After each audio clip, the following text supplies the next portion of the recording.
Call the select board meeting for June 22nd to order. Mary, would you lead us in the pledge, please? I pledge allegiance to the flag of the United States of America, one nation, under God, indivisible, with liberty and justice for all. Justice for all. Entertain a motion to approve the agenda. Make a motion to approve the agenda for June 22nd, 2026. Is there any discussion? Second. Oh, any discussion? All in favor? Aye. Aye. I'm sorry, what time was it when you called it to order? You know, 7:07.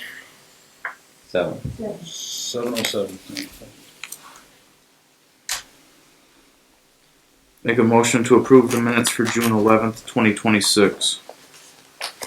Second. Discussion? Couple. On the first page of people present, shouldn't Rob Steele be acting vice chair? Or acting chair? You got select board chair and select board vice chair, whatever. And then on the second page, page 2, under public works, and this just may be something I don't know. Is it a French drain or a That is fresh drain? French. It That is correct. French. Okay, I didn't quite know what that was.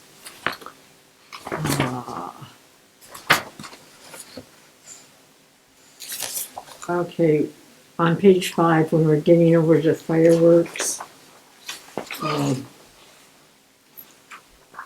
it's confusing where it says lawn chairs are prohibited but not allowed in the stadium. So isn't that prohibiting them twice? Didn't we say they're allowed but not in Correct. the stadium? yes.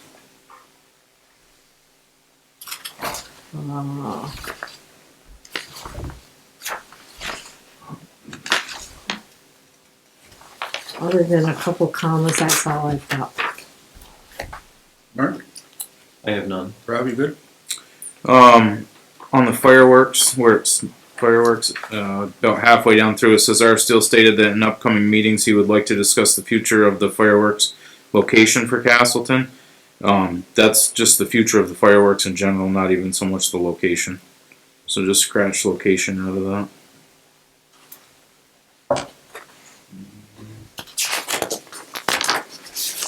That was all that I had. Bob, you have anything? No, I wasn't there, Dick, so I'm good. All right, page 4. Road maintenance and paving, 1, 2, 3, 4, 5, 7 lines down. The word fiscal probably should be added. We're not proceeding this year is not clear. It sounds like we're not going to pay you, which we really are. We're just not doing it this fiscal year. Is that correct, Mike? It's paving. Quotes for No. No, at the time, the statement was true. I haven't come back to the board on this recommendation yet, so, but at the time, that statement was true. Okay, then forget I said anything. All in favor? Aye. Bob, you abstaining? I'm gonna abstain yet because I wasn't there. Citizens' comments, items not on the agenda.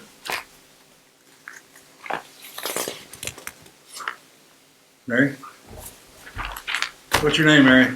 Mary McIntyre, representing Friends of Castleton Parks and Rec, and most specifically the Cash Bash Committee, the 2026 Cash Bash Committee.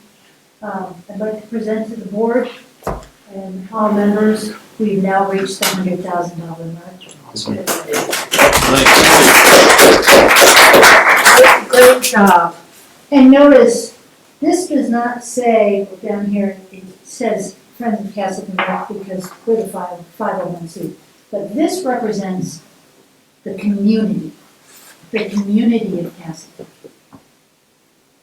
people came in, this was a hard year to sell those $100 tickets. I fretted and I worried about it and probably got a lot more gray hair. But people really came through, had to cast the net a little farther. We had people buy 4 and 5 tickets. We had a lot of people donate the money back. We had some that didn't. We really didn't expect anything from our attendees because, you know, this is a tough fiscal year. The economy's tough for everybody. And I at least talked to over 100 people when selling these tickets, personally talked to them. And ladies and gentlemen, they want this recreation. They want this gym floor. They want community. They want a place to meet. So, just want to let you know, now we are looking forward, and people are really looking forward to that new gym floor, so hopefully we can get rolling on that. And I think it's a great accomplishment. I want to thank all of you who participated and bought tickets yourselves and supported the group. Thank you all. And call any of you as winners. Sorry.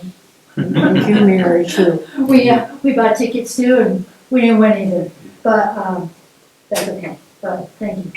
Thanks, Thank you. Any questions?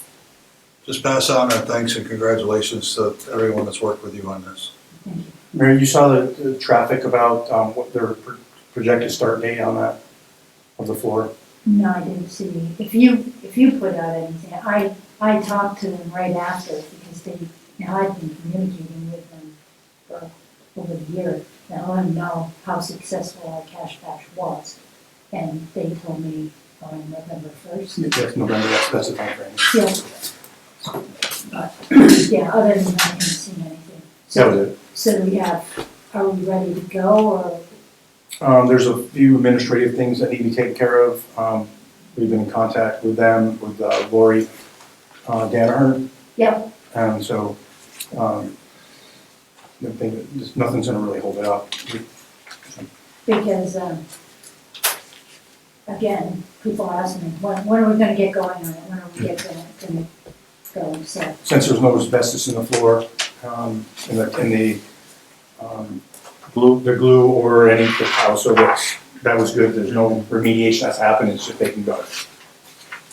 so everybody can look forward to around November 1st for the project to start. Perfect, thank you very much. Thank you, Mary. Thank you, Mary. Anything else for citizens' comments? Anybody on Zoom? Then we're gonna move on to the police department update.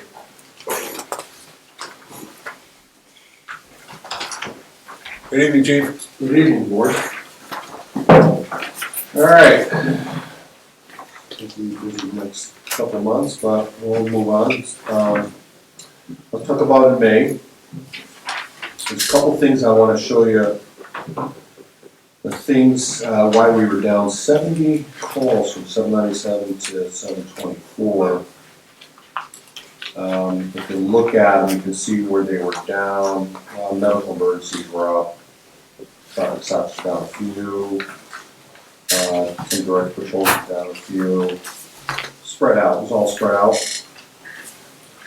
It really comes down to the arrests that we had in May. We had 17. 11 up from April.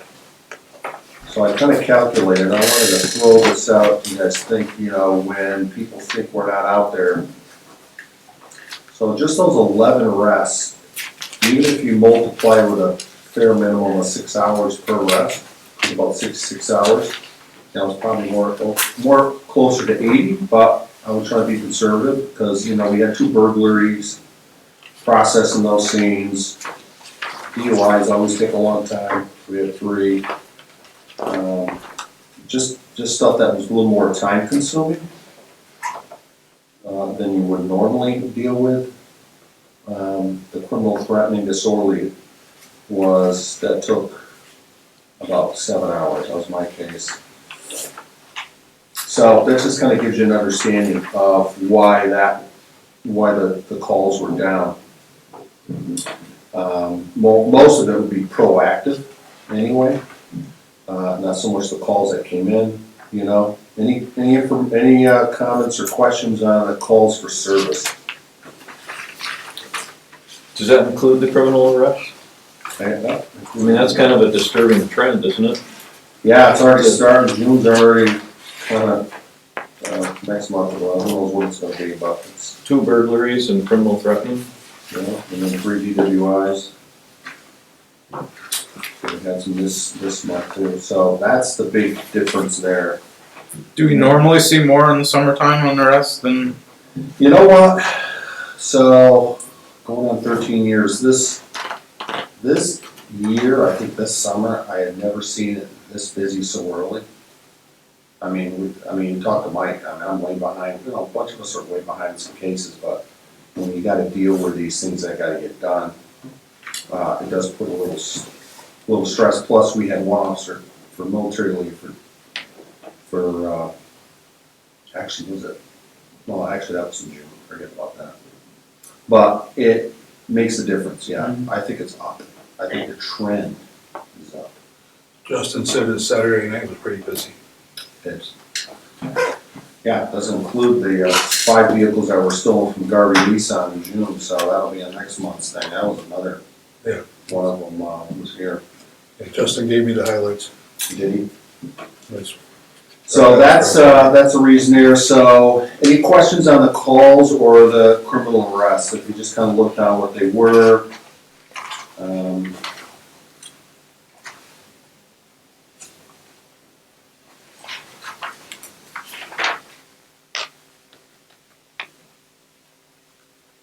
Traffic violations, actually considering we were that busy, we're only down a couple from April.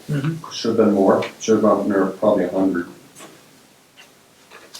We did try to get out there and do some.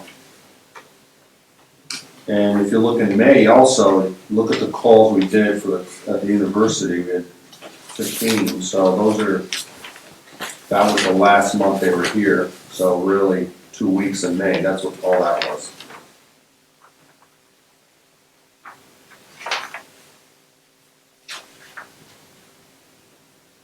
It's always busy that time of year, April, May, for that type of stuff anyway. But I think overall, the school year was actually all right. Could it be better? Yeah, but it was all right. Probably for the last 5 years, we've seen kind of a steady, not out of control, not like when I first came here, but it was just mayhem. It's crazy. Backup provided by CPD, you can see that. We only had 3, although we had 5 help us out in May. We do have a new official wildlife warden, Katie. She's in this area now. Lewis is up north, who transferred. So she's been in a few times. Any questions on the calls? So the past weekend, I know it's in June, but just so we don't forget, by the time we do the June report, it'll be July. Justin and the Friends of Rec really did a good job. It's our second one we've done for the bike rodeo. I talked to Justin about it. He said about 30 or 40 people were there, kids and adults, right? At least that's kind of what he figured. They had 2 free bike giveaways. A lot of good people there. They had food there. Matt cooked the hot dogs. And that went well. Want to make a comment, Mark? I can't say enough about Justin making that happen. You know, he made it easy for everyone else involved because he really did the heavy lifting and he made it look easy. He has great rapport, as does Officer Hayes, who was there. But Justin has great rapport with the community, with the kids. You know, he was managing some of the skills courses and just such a wonderful community policing officer. Yeah, so just hopefully we can keep that going. That's the thing, is it continue every year.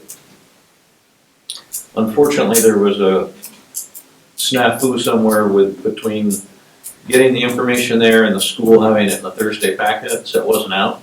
Gotcha. So I think that the turnout was smaller than it would have been, but still, we had 30 or 40 people there. It was nice to see kids and families playing together on Father's Day. Yeah, I mean, and you also look at how big do you want it? I mean, what, you know, what can it really support? I mean, maybe 60, you know, to be comfortable. Well, because of parking. Yeah, once again, Justin gave out a lot of bicycle helmets, some repair kits, reflectors, a lot of medals for the kids. He really went above and beyond. Absolutely, you did a good job. Any other questions on the report itself? Oh, I do want to mention July 3rd, we're on track with the support and getting everything we got for the parade, so people are calling me. Still unable to get a band, but that's just the way it is. They were all busy, the ones I contacted, even the one I had last year. And I just gotta meet with Mary at some point. And for that, for the parking stuff, some of the parking stuff. We did go down there in the field, look at it, look at the area, so it'll work out well. Chief, on the parade, all Buddy Taggart and Dave Badness needs to know is where you want them and at what time. Yeah, I mean, 9:30, 9:45, I mean, Mike had told me he got a hold of Buddy and Dave, right? And she, You told us, right, Mary Lee? I pass it on to you, but she did the work. Okay. I tell everybody between 9:30 and Where? 9:45, right by the rail trail entrance. Okay. And I'll be there, and so we'll direct everybody to be. Is it the Model A? Is he gonna have any banner on it? Hmm? Is he gonna have a banner on it indicating the Grand Marshal type of thing? Yeah. Okay. So for the people that are in the audience, maybe they don't know what that's all about. Yeah, it wouldn't hurt to. You want to, Mary, I can go, but if you No, want. go ahead. Go. So, Buddy Taggart, back in the State of the Union address was that, the State of the Union address was announced there. He's gonna turn 100 years old on July 4th of this year. So he will be the Grand Marshal of the parade, and it looks like he'll be in a Model A in the parade, so hopefully that thing stays running the whole time. He had a choice of a Model A or a Corvette convertible, and he wanted the Model A. Oh, I would love to see that. That would be nice. Driving it. But, but yeah, that's so to recognize him, a member of our community, turns 100 years old on Independence Day, so that's pretty cool. Very cool. Is there anything else we could do for him? A little special recognition?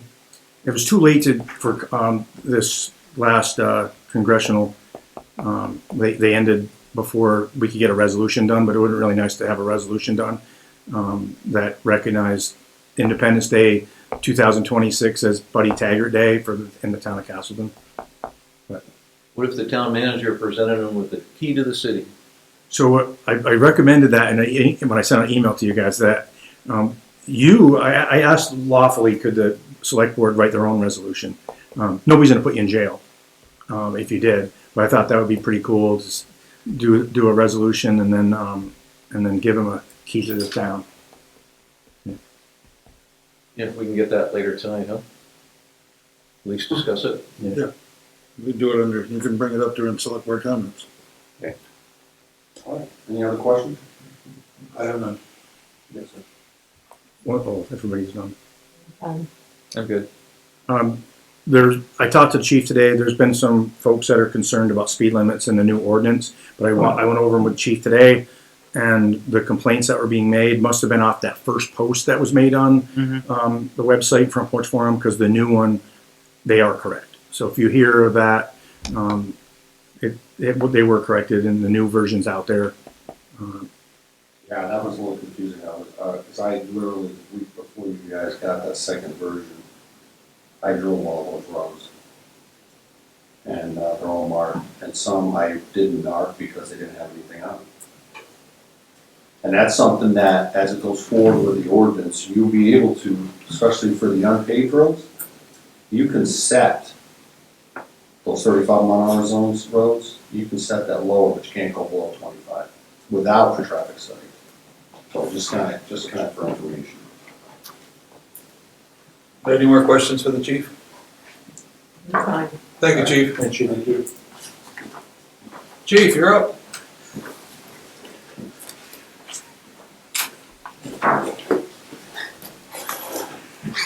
You want me to copy the fire permit? I had your mailbox, so I put it in We're in the pile. Yeah. Put in front of everybody. Good evening, chief. Good evening. So that month, you got the report, call numbers are down a little bit from what they've been, mostly because the university went away in mid-May. So there's not the call volume there that we normally have. But everything else, mutual aid calls, standby in our station structure fire, and then there was one other one to Fairhaven, the standby thing. We had a propane leak at the old medical center, hazmat call that we responded to, something a little different that we don't usually do, but luckily it was easily solved with turning the valves, so. We had a breakdown with our tower, Hard Rob got us the parts, and we, 3 of the firemen on a Saturday morning went down there and spent 3 hours and put it back together ourselves, so we didn't have to send it anywhere to get it taken care of. The other one that was different for the month is somebody tried to add a new drive-through at Dunkin' Donuts one Sunday, or one Saturday morning, so. So really atypical what the month is. The other thing I wrote on here, cute, I wanted to mention to you guys, Josh Mulholland has moved back to town, rejoined the department, and I just want to give him a huge shout out. He probably put in over 20 hours ceramic coating, polishing the trucks. They ain't looked this nice in a long time, so he did an excellent job getting them detailed out, polished up, all waxed up before the parade. Memorial Day, they look that good in the parade because of Josh. I wanted to just give him a huge shout out. So. Questions for the chief? Anything we can do for you? Seems like you've got everything operating like a Swiss watch. I don't know. It's because I got a lot of good help. You know, the guy that you got us hooked up with the grant, him and Mike. I fed them some numbers, and Danny fed them some of the numbers, and they took it and the ball, and I got the email that from FEMA that they received our grant application.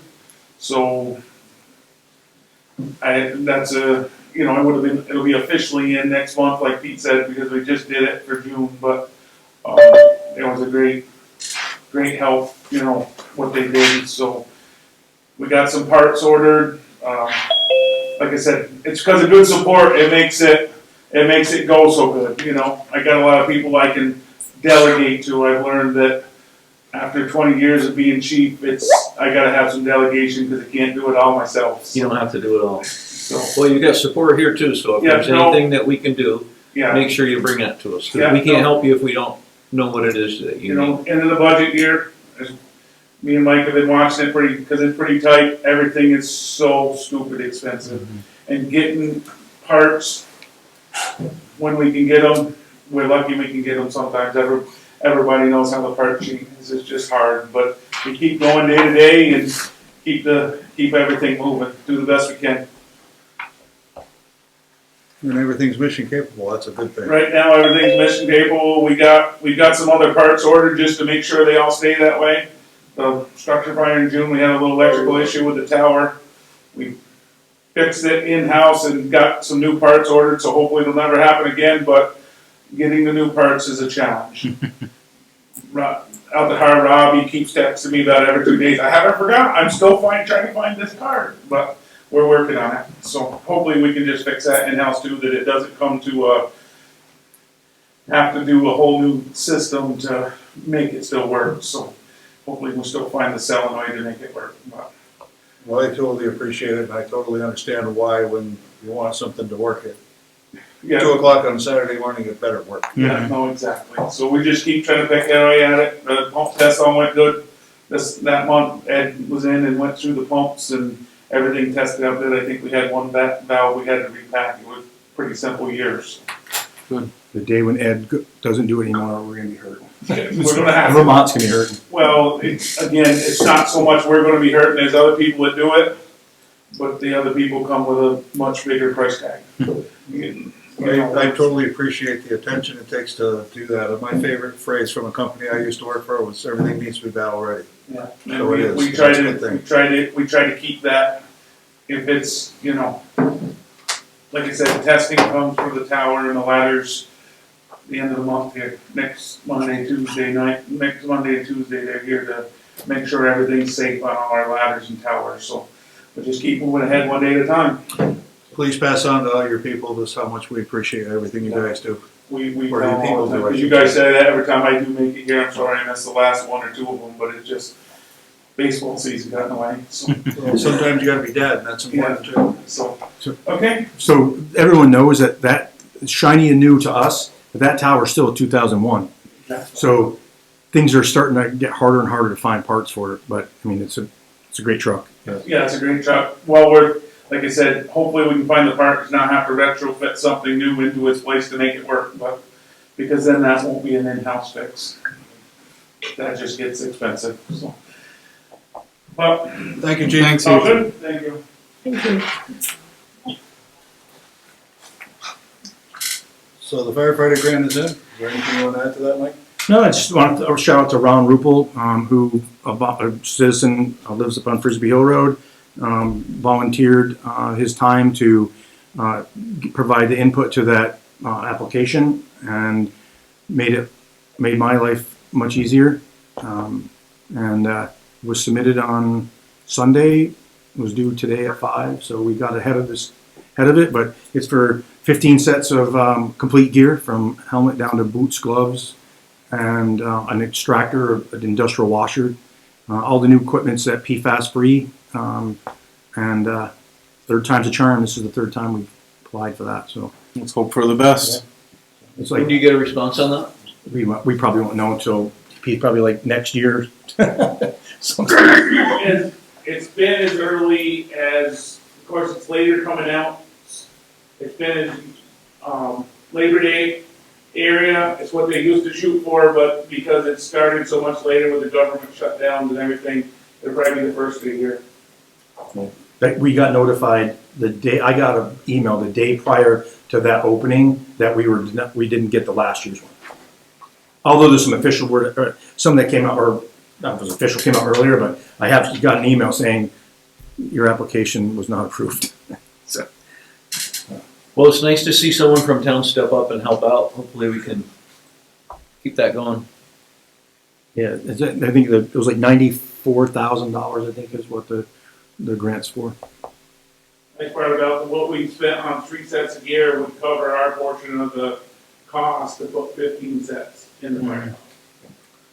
Just so everyone knows, what's the cost to outfit a firefighter now? Rough numbers. Well, the 3 sets that we just bought was 18,000, so. And that's not boots and, No, that's complete. Oh, Boots, that's coats, complete. helmets, that's everything, all the gear that they're issued the day they walk in the door. so 6,000 on person. Yeah.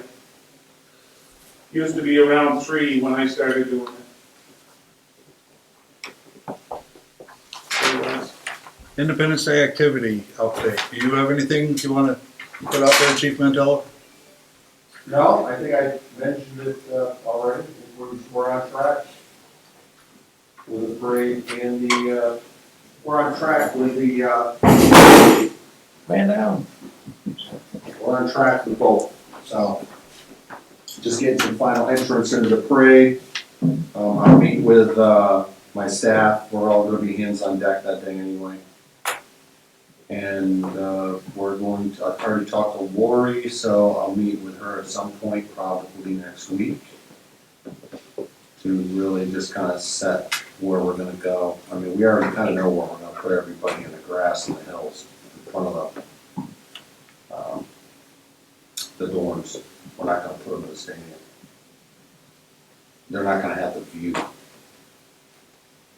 from where it's gonna be going off in that north field. They can go in the stadium, but it's just They can, not I as just great. think that we're gonna fill up that because they won't be able to have the front view of it. Because there is a tree line there, it depends how far back that they light them up. So they're gonna be down over by the bridge?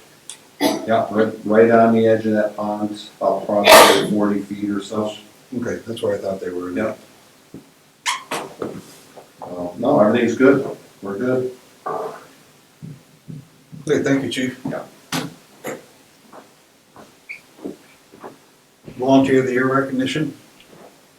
So the volunteer of the year recognition would go to the Castleton Garden Club. Unless somebody has another nomination. I went out to their meeting the other night and I spoke with them at the meeting and asked them if they'd be interested. And they were, and the gentleman, Chris,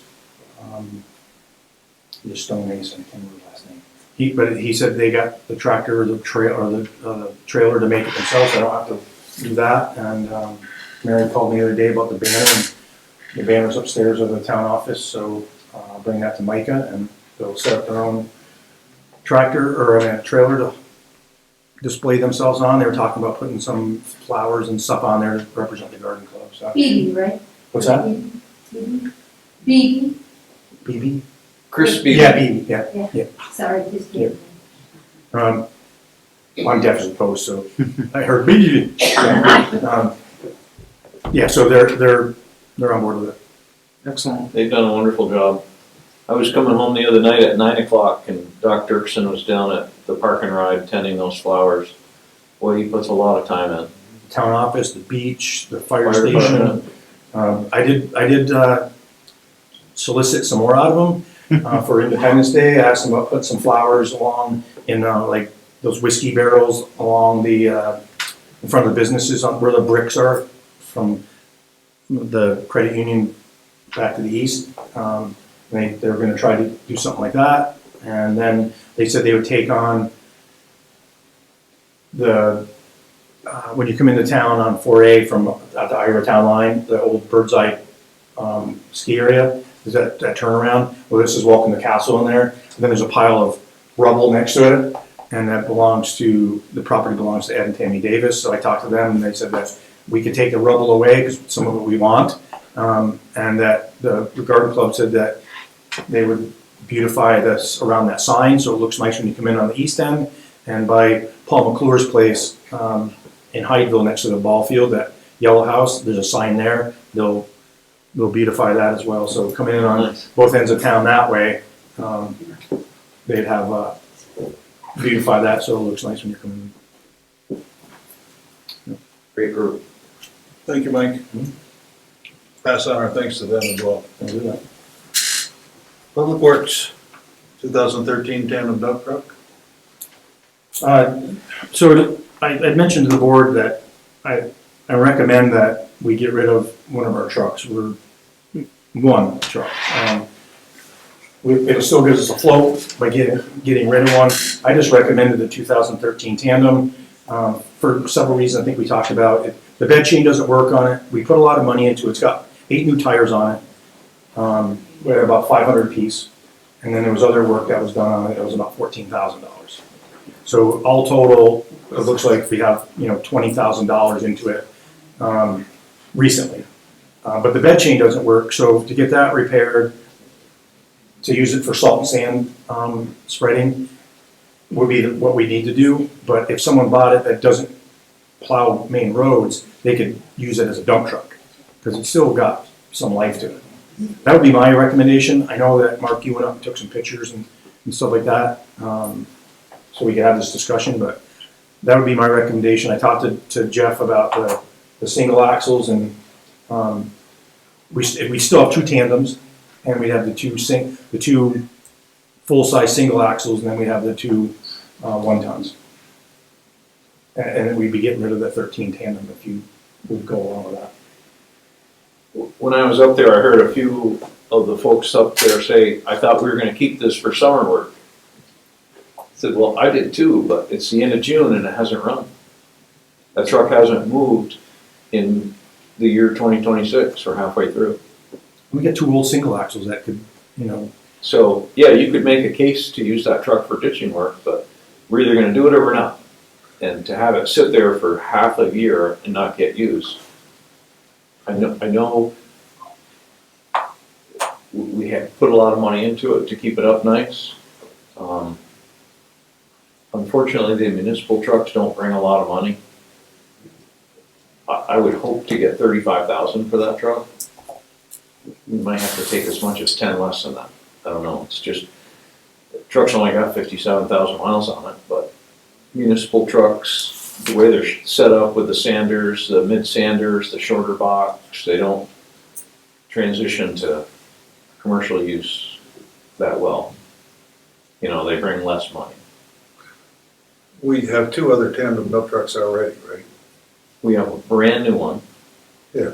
It can't have 2,000 miles on it. And 19. a 19. So we're not using this one anyways. Been sitting all day, and Has now not moved this year. they were using the new one to the ditch the other day, so, or not ditch, but the Cedar, or West Crystal Haven. Yeah. So it's just not, and I thought that in today about it, it's just sitting there, so. But the town's policy, which is signed by the select board, says that we announce this in April and October. So this would be something you'd have to deviate outside of the, if you're gonna, if you agree to sell it, to deviate outside of the policy, or you'd have to wait till October. I would say park the new one and use this one until October. If that's what we're doing. I don't remember why it's not running. Well, I think if you have a choice to drive in a brand new truck and one that's 10 years old, 13 years old, you drive the new one. I think there might, no, I'll have to check into it, I thought there was something going on, but. I know Evan just changed oil on it. It's all good to go. Except that weak bed chain. I think you could make an argument for either way to say, hey, we're gonna park the brand new truck and use this in the summer, or just get rid of it and not keep it. You know, it's a tough line. You could make a good argument either way. But every time, my argument would be every time that we have to fix something on it, for its limited use, we're insuring it and all that stuff, and we have other trucks to use. We got a 19 tandem, and we got 2 single axles. And if you looked at the history of this truck, so now it's 13 years old. If we had kept that in the garage all summer, because we used an older truck in the summer, how much longer could we really make it last? You know, do we want to, are we trying to make them go 20 years? That would go against that whole Right. plan of, and that, taking that thing, and that was part of the plan, was taking the truck out of that Right. fleet so that we don't have to factor in its replacement. Because you have to have some way to factor in the replacement. So it's 10 years, it's 13 years, it's 15 years, whatever is decided. I think we said 10 years in there. You have to say you're gonna put X amount of dollars away to replace that. So that bumps up that number you need in the reserve. Yep. You know, you could make a good case for 15, but right now, we have a brand new truck. That would be the one to say, we're gonna get 15 out of it. I mean, it is a shame, this truck, I think it actually has 10 new tires on it. 9 actually, it was all rears and 1 front. And it only has 57,000 miles. Of course, they're hard ones, you know, municipal work, the wintertime, frost heaves, it's hard work.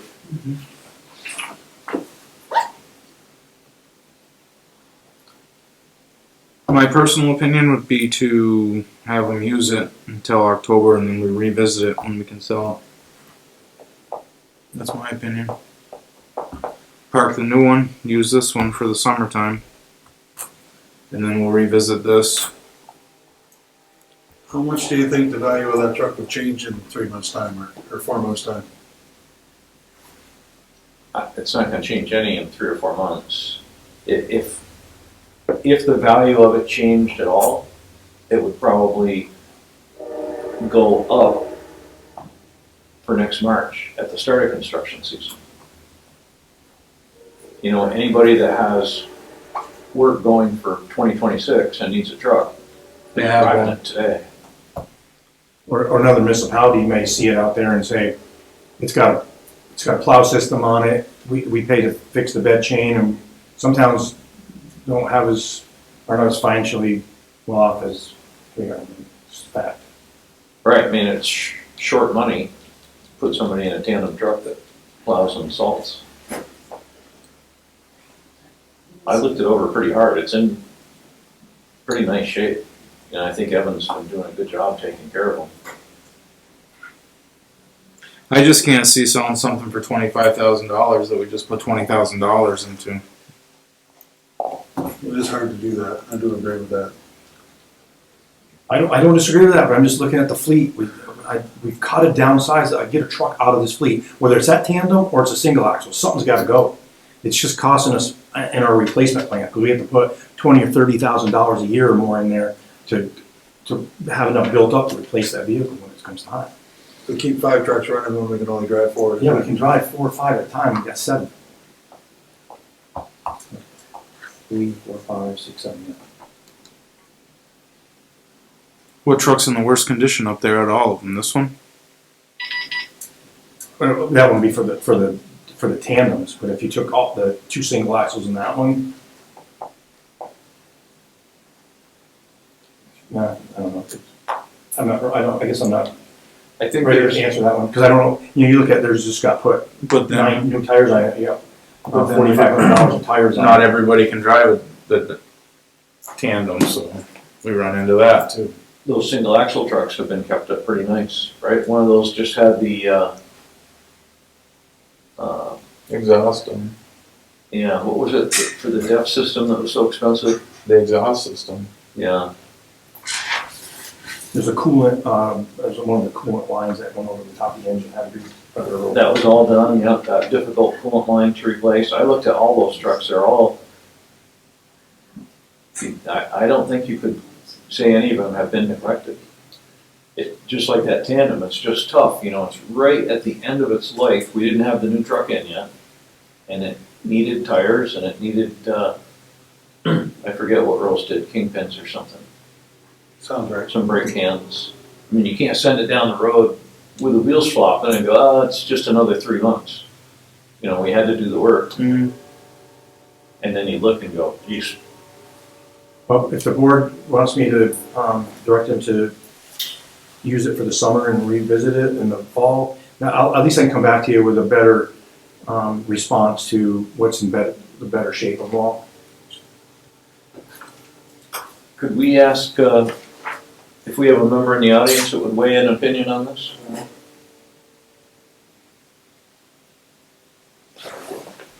Or would you prefer not to? I haven't drove one in a while, so I don't know. I agree with just what Rob said, it's hard to sell it for $25,000 when you just put $20,000 in it. You're not the only one that hasn't driven it for a while, hasn't been used. You know what I'm saying, they were running it for a while in the spring, and then they had trouble with it or something, and then Evan just serviced it, and he couldn't find what they were having trouble with. Like I said, I'm not there every day, so I don't know anymore. Yep. That truck did the lion's share of the work for a long time, because that was the first tandem we had. So that was on all the ditching duty, all the putting shoulders down ever since it's been here. That tub body I've got up there is the same age, but it's had way more exhaust, whatever, emission issues. But it's still, like I said, if that bed chain would work, it's still a very, very good truck, but that bed chain's been an ongoing issue now 2 or 3 years. It's just, they haven't got it resolved. It even went to biking, I believe, so you're in a tough spot. I agree with what you're saying. I don't think you're gonna get any more out of it. It ought to be under the ditching bucket for the summer and save that 19 a little bit, but I understand what Mike said, just sitting in the barn not doing nothing, not doing any good either. It's a tough spot. I wouldn't even know what to say. So that means that means we bought a brand new tandem just so it can plow in the winter. Was it brand new during the Can I summer? make a citizen comment on this? Because from a Yes, citizen perspective, Yes, you may, but you have to come to the podium Okay. and state your name, please. Joe Adirola, Old Town Road. From my perspective, what I hear is you have excess capacity with the truck fleet you have. You had to maintain the truck, the old truck, to get rid of it. That's a sunk cost. It's gone. To me, it sounds like cut your losses and go. You got an unproductive asset that's costing the town money. It's a no-brainer. I know it's hard to justify the price that you're gonna get for it, but the risk you run is the truck gets damaged in the next 3 months and it's worth less for some reason, and you have to put more money into it. So I look at it from my perspective and say, it's costing the town more money than the value it's bringing to the town.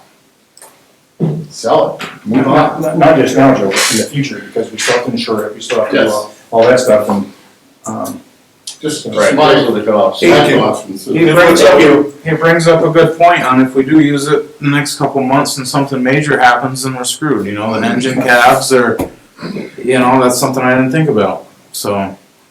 and I know that there's a dash light on, that's what everyone was trying to diagnose, something that was on there, and they told him to run it.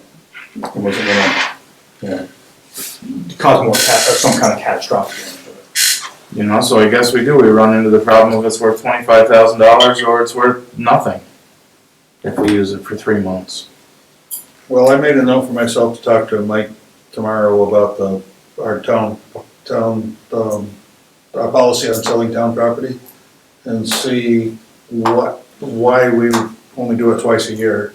And do we want to revisit that policy at the next select board meeting and deviate from that policy and make a decision to sell it then?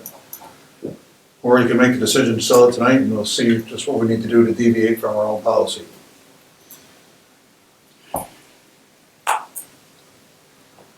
It's a lose-lose, but we've been kicking this can down the road since the new truck came in. And, our meetings go long enough, I like to say we always finish the work we haven't finished this, so. Yeah, I'd make a motion, we sell it. I will second I don't that. like the taste of it, but. For discussion purposes, I will take a look at the town policy tomorrow and find out just how big a deal it is to deviate from that. Okay. And if we have to have a special meeting to change the policy, we will do that, but otherwise, I'm prepared to call the question and vote on it. You got anything to add in, Bob? Oh, that's a lot to take in. Are you gonna set a minimum price? I mean, if you only get one bid or one quote on it of $18,000, we obviously can say no to that, right? Yeah, I think, Have you thought about setting a minimum bid on it? absolutely, yeah. There's a couple places that I would list it, and, I would look for 35,000, which is the highest I've seen a comparable truck listed for. Okay. But again, that's a pretty nice one. You know, for a 13, would be a good value for someone for 35,000. If we don't get, Yeah, we just put An offer like $20,000 into it, guys. Come on. You know, I'm not in favor of selling it for 25. We just put 20,000 into it. Are you telling me the rest of the truck is only worth 5,000? That's a crock and you know what. no, I'm sorry, but it is. but a thing only has a certain value. You know, if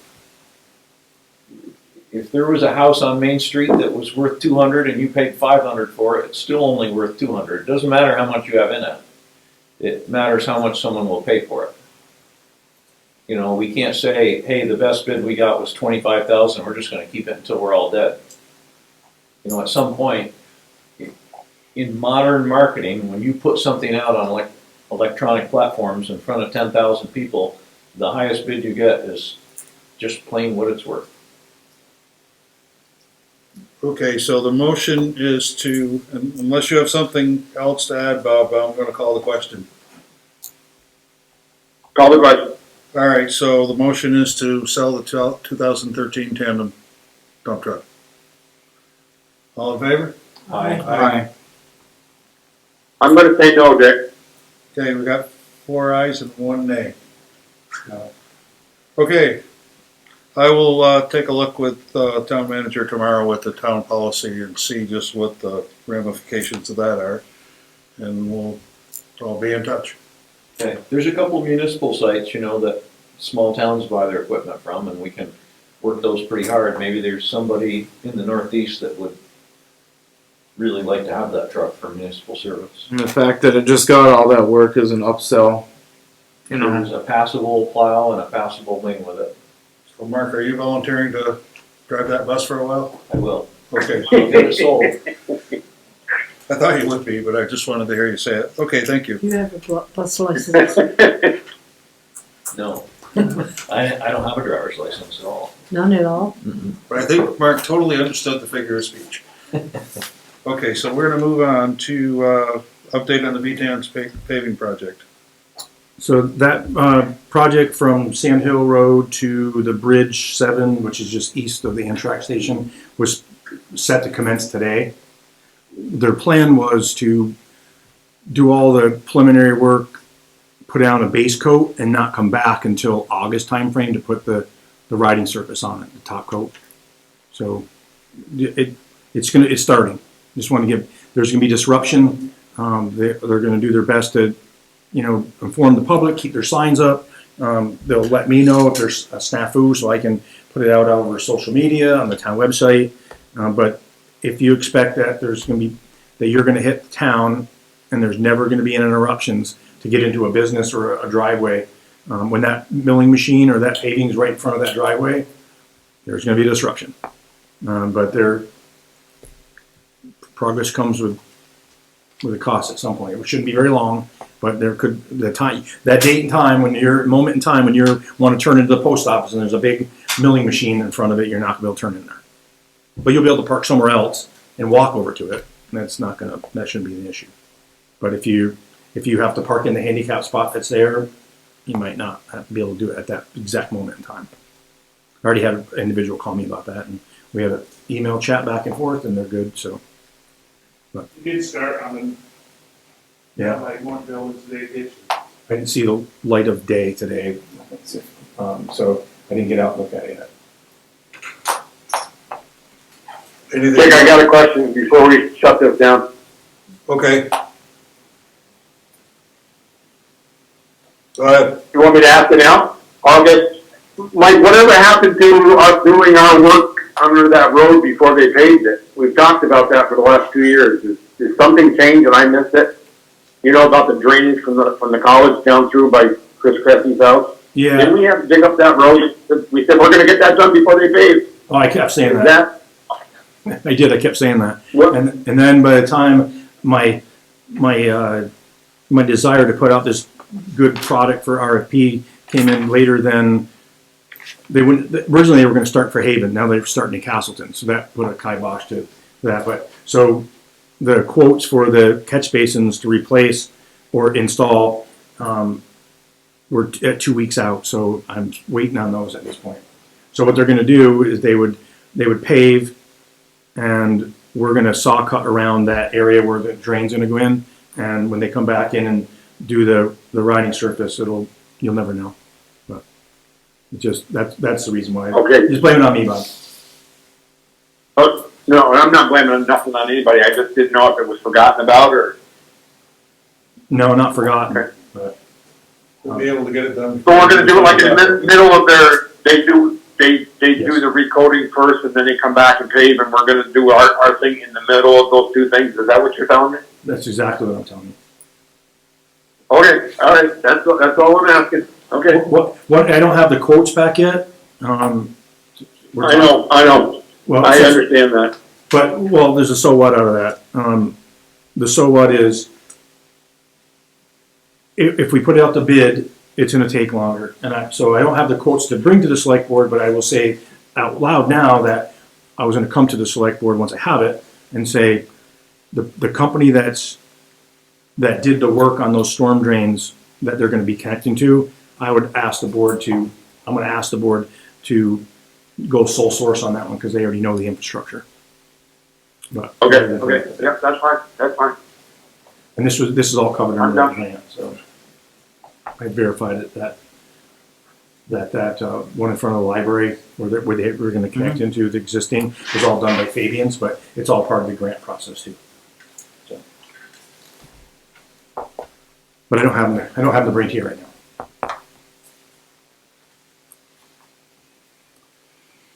All right, we're gonna move on to Dewey Field. I have no updates at this point. Okay, we're gonna move on to Crystal Beach. I'll tell you, I will say, actually, some stuff's been purchased, so, but Still in the works. still in the works. Do you think, we'll see that September, October? Hopefully the equipment will be here before then, probably not finalized and completed probably till that time frame. So the bicycle track is looking to be done the end of September, from the way it looks right now. And I think that if we had that equipment, that there's participants there that would complete that at the same time. No, that would be good, and then we'd have like a grand opening or something for everything down there at once. Yeah. Yep. Pretty sure we could make that. It would not be that big of a stretch to install that equipment at that point. Mm-hmm. So they're still waiting for power down there too, so that's something that McClure's working on. It's just getting them down there to finish it.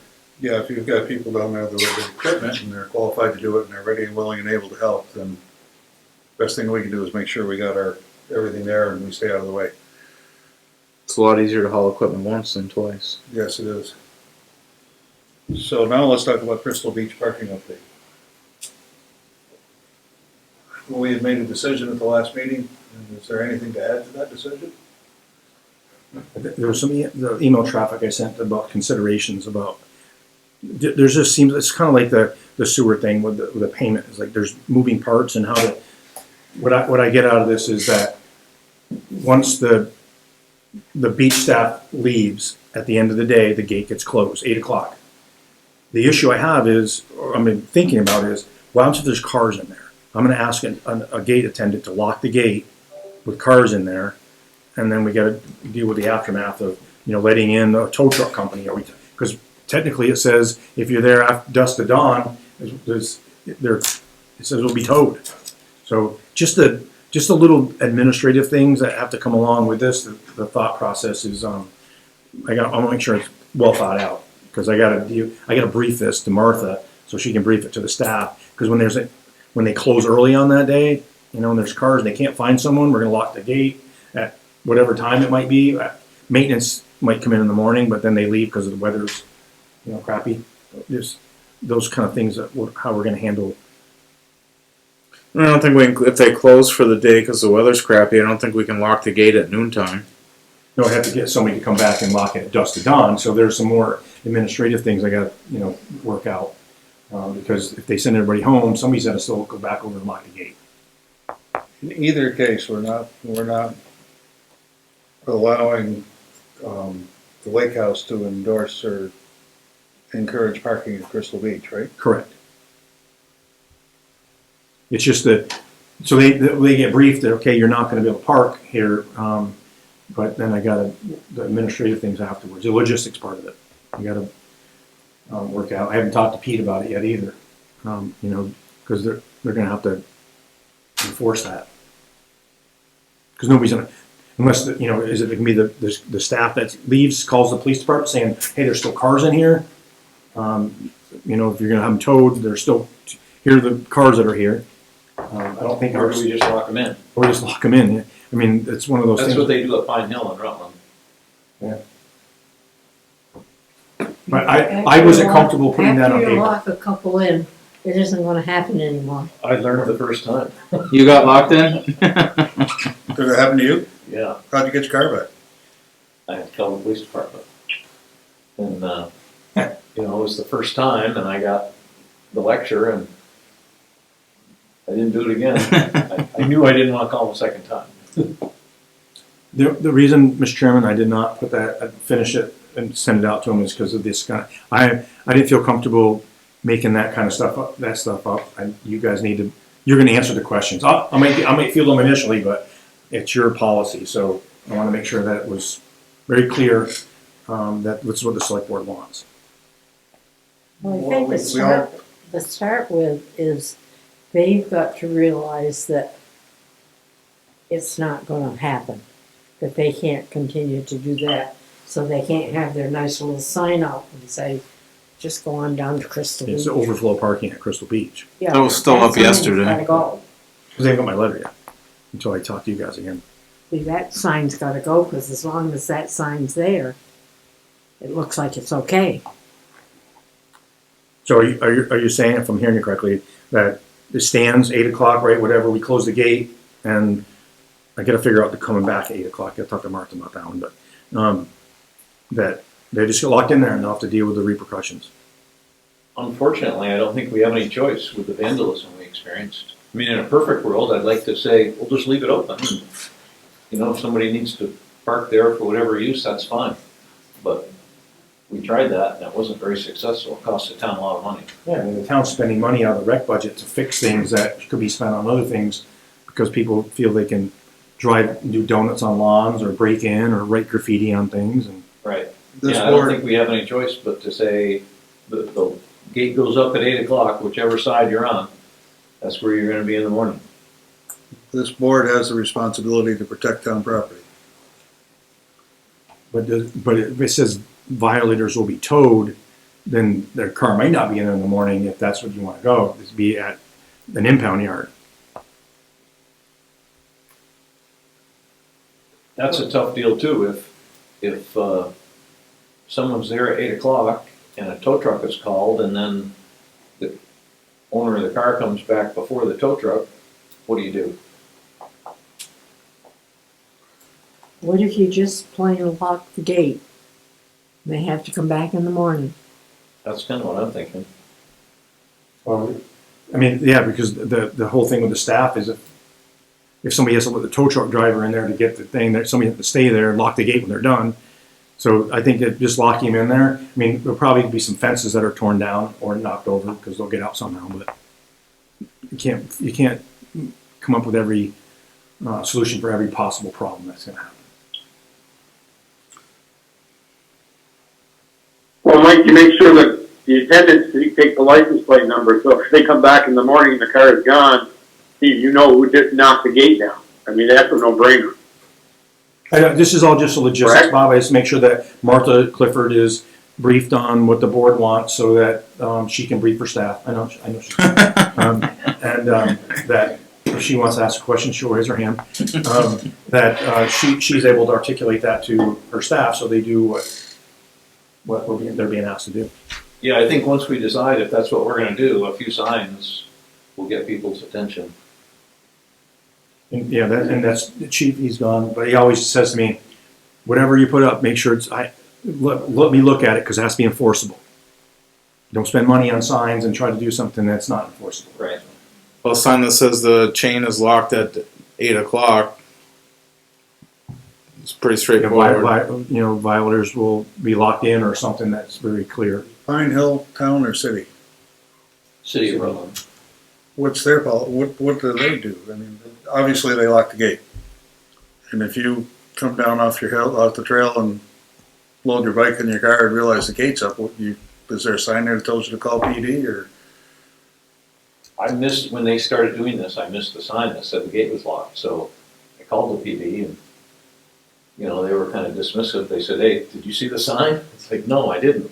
So they had just started the policy and they came down and opened it, and they made it clear that the next time I'd be sleeping there.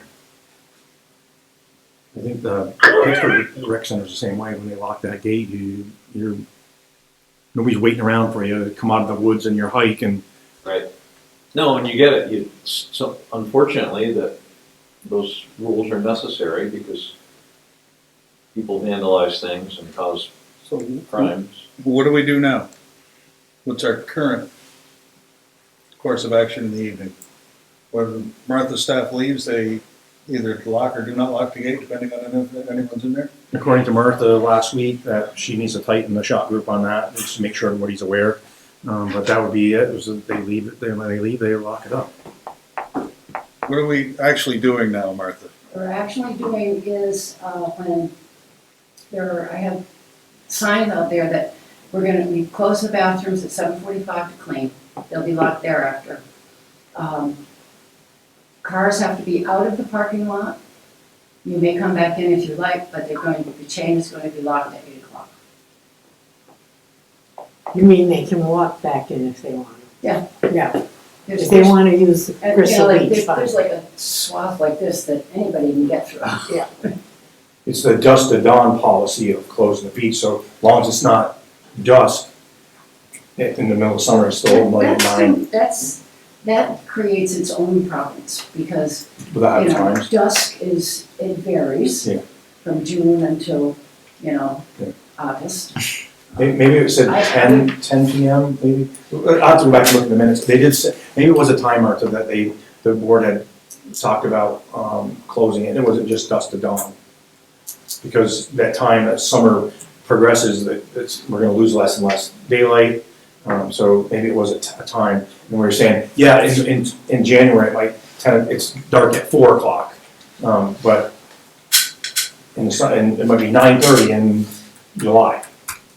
So right now, your staff is closing the bathrooms at 7:45 and closing the gate at 8 o'clock. If there's a car inside, what do they do? We encourage the people that are there to go park outside, that we're gonna lock the gate. Most of them comply, some of them grumble, but, I mean, we haven't had anybody flatly refuse to get out of the parking lot. So what if there's just a random car sitting there and there's no owner to be found? Has that happened? It probably has, but I don't remember it happening this year. I think it might have happened when we had more people from the restaurant coming down and parking. And, if you have dinner at 7 o'clock, you're not gonna be done by 8. Yep.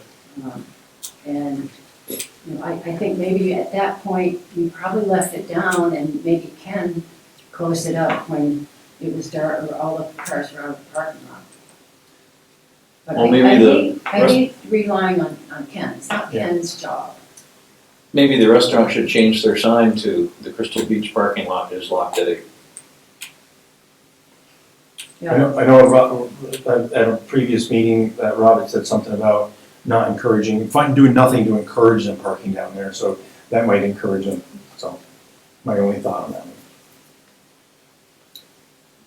From a citizen standpoint, because I got to recuse myself on that, does the town want to incur the liability of recommending somebody to park there and then walk up the side of Route 30? No, we do not. So then there should be probably no talk ever of anybody parking there. So At this point, don't change what you're doing, Martha. You're making the best out of what, you're doing the best you can, and we get that. Okay. We're gonna have to kick this can down the road or beat it up somewhere. I don't know. I would say lock the gate at 8, and if there's a car in there, lock the car in, and we'll see how many times it actually happens. Right. I agree.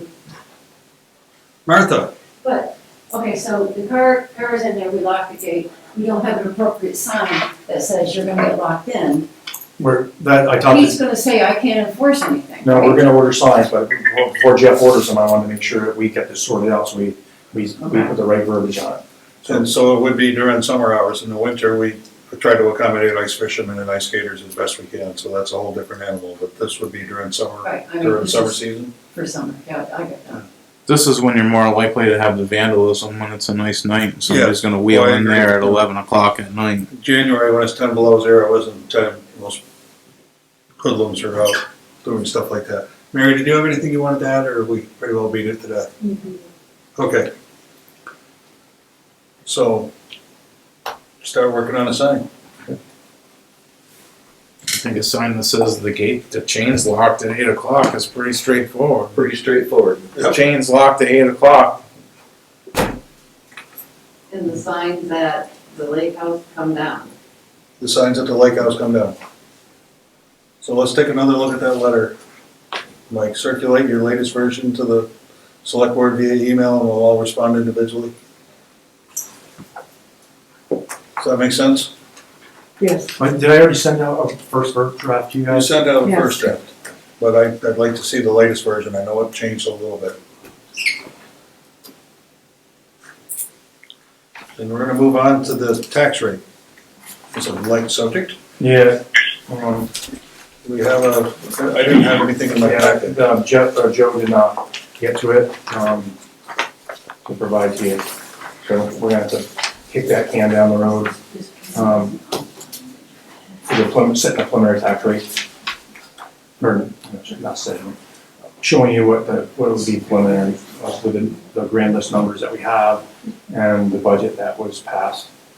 And what I don't have, Dick, is, the budget surplus that the board can decide on. We don't have the audit, so we don't really know what that is yet. So at this point, we're not ready to do a, what's the right word? Not carryover. Resolution? Resolution. We're not ready to do that. I went through it today with them, I got copies here, and there are things that didn't get done that would go back into the, fall back into the general fund, but there's some things that have been obligated, but I don't have enough to go right now. Penny did give me some stuff to figure it out, but it wasn't enough time to get anything ready for tonight. Okay. So we'll do that on July 13th, we hope. Yeah, is the board up for a special meeting before the end of the month if I can get it, and we can get this done before the fiscal year closes? I'm not opposed. Like, it wouldn't be a long meeting, but sometime, It will be a long meeting? it would not be a long meeting. Yeah, I mean, we have to get it done, we gotta get it done. Just because we're working on it actively, but Joe just didn't have, he was doing payroll this morning, I was Mhm. bugging the hell out of him. But we did meet, but we got partial answers for this one. I'm at a convention Thursday, Friday, and Saturday. I can do Monday, the 29th. I could be available the 29th. I can do that. Bob, you gonna be around the 29th? That's a week from today? Yeah, as long as it's not too early, or yeah, as long as it's not too late. 6 o'clock will work for me. Okay. I have no problem doing that if. I'm gonna be zooming in anyway, so. So we'd have to make that decision by Friday as to whether or not we have a meeting on Monday to warn it 48 hours in advance, right? Should we just make that decision now? Can you be ready Monday? Yeah, I can be ready by Monday. Then let's make, what time do we want to meet at? 5, 6, 7? I'm okay anytime. Is there a consensus? 5. 5? I mean- 5 on the 29th, okay, 5 it is. Are you estimating this is a 1-hour meeting? I don't see it probably being more than 30 minutes. Okay. Because I give you everything ahead of time, and the tax rate's a tax rate, it's just plug in numbers in. Yep. And then the resolutions is gonna be whatever, like, the math comes out, say, we have this much money, we spent this money, what do we wanna carry over? I'll recommend to you, like, there was $1,200 to the Regional Planning Commission, they didn't use it, just goes back into the fund. There's no reason to ask to carry that over. Goes for the town plan, they didn't use it. Mhm. But there are things on there, the stormwater project, that's $140,000. There's, the sidewalk project, that's $115,000. Yeah, we kind of need that. Those are things that we need. We need to carry those over. But I did reach out to our attorney, or the auditors today, they didn't get back to me, but asking them, can this money be put into we have a 300 fund, which is grants, and they can be directly, expensed against it. And I asked the question today, can we create another line that this stuff could be expensed against? Because otherwise it looks horrible when it gets expensed against an operating budget line. Like say sidewalks, we budget $45,000 a year in the budget, but we expense $145,000 against it. It looks like we overspent the budget by $100,000. And that's what my question to the auditors were. Every single year I go through this, and I never got a straight answer about creating a separate account on it. It's like, well, we can just, make it so it's fenced, it's obligated. But the people that look at that budget at town meeting or anywhere else, all they see is we overspent it by $100,000. They're not reading the audit. Right. So that's what I'm trying to overcome, so it's transparent. Or clearer for everybody. So that's what I'll be working on between now and the 29th. Okay, so on the first four items on this agenda, there's really nothing more to discuss at this point. Correct. Well, the operating budget, I gave you a copy of that, and you'll see that, so that was as of, wasn't quite to the end, it was like the 22nd of May. So we got another, about a week in May, and then all of June, and you see that the highway budget's overspent, the police department's overspent. And so I started looking at where other departments are underspent, because we're gonna, at the end of the year, the bottom line is we don't go over what the voters appropriated. That's my bottom line. And so that's the picture. I'm trying to project things out going, we're not spending any money on that until after 1 July, those type of things. So, because I also look at revenues. And if revenues are down and we overspend and the revenues are down, it's like a double punch in the face. So, I'd rather not come back to you with that double punch in the face.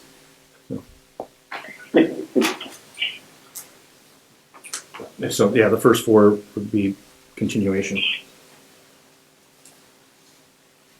So is this one here any different than the one that was in my packet? No, I didn't know, I got an email version and I looked at the online one and I'm like, I'll just give you one. And the one I brought into you tonight was the one that was posted online. Or when I say online, on the agenda for this meeting. There's one, so I took it right off that. So do these people whose terms expired on June 30th, 2026, want to serve another term, or another 1-year term, or another 3-year term, or whatever, respectively? Everybody said they want to extend their term except for Liz McKay on the Planning Commission. And, So that's that vacant spot. right, so today, or not today. Well, she did it today. I gave it to her Saturday. I emailed it to her Saturday, but a list of all the positions that are open for the paper, the website, and all that stuff. So there's Planning Commission, there's DRB, there's Rec Commission, and Rutland County Solid Waste District alternate. So those all went out as advertising as open positions, but we know that Liz McKay said no. So Frank Johnson said yes. Frank Johnson said yes. Tom Murphy said yes. Tom Murphy said yes. Dr. Keller said yes. Yes, that's Keith correct. Goyette. Yes. Tom Murphy again on DRB. Yes. And Sue, I don't even know how you say that last name. She's on the line, but I believe Jenny said yes. She said yes as well. Because yes, I know she said yes. And Mary Drogi said yes. Yes. So there's no reason not to reappoint those people to all their terms again. Right, but Sue, you unmuted for a second. Are you concurring with that? Yes, definitely. All right, thank you. I just want to be clear, so. Yep. What are we gonna do with Mary Lee, whose term ran out March 1st of 2026? She said yes too, for the Ethics Commission. I was fairly certain that she might not have been here and we just appointed her to that position. I think one of you did. No, that was Board Secretary. Maybe, I don't know. I think that was board secretary or clerk or something. I have one concern. This is my own concern, and you're all gonna disagree with me. I don't think Tom Murphy should be both on the planning and the development review board. One or the other. I have nothing against the man, but to me, that's unethical for you to plan it, and then you say, no, you're not doing it right. To me, it should be two different people. Because the planning commission is also the UDR zoning people. Boy, I got everybody thinking anyway. Well, I'm trying to decide if there's truly I don't think there's an ethical issue there. I think that's, a personal integrity thing. But would there be a conflict? And I'm not sure there would be. I think there would be. I'm not sure there would be.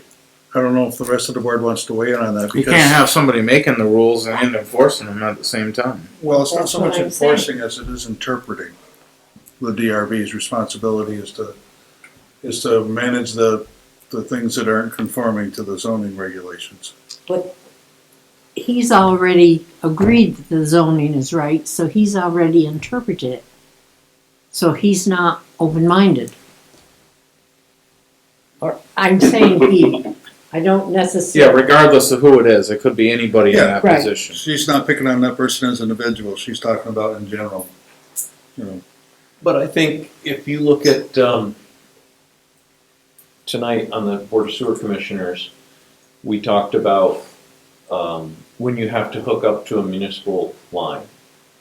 You know, there's a set of regulations, but then there's some gray area that the board can go back and make exceptions for.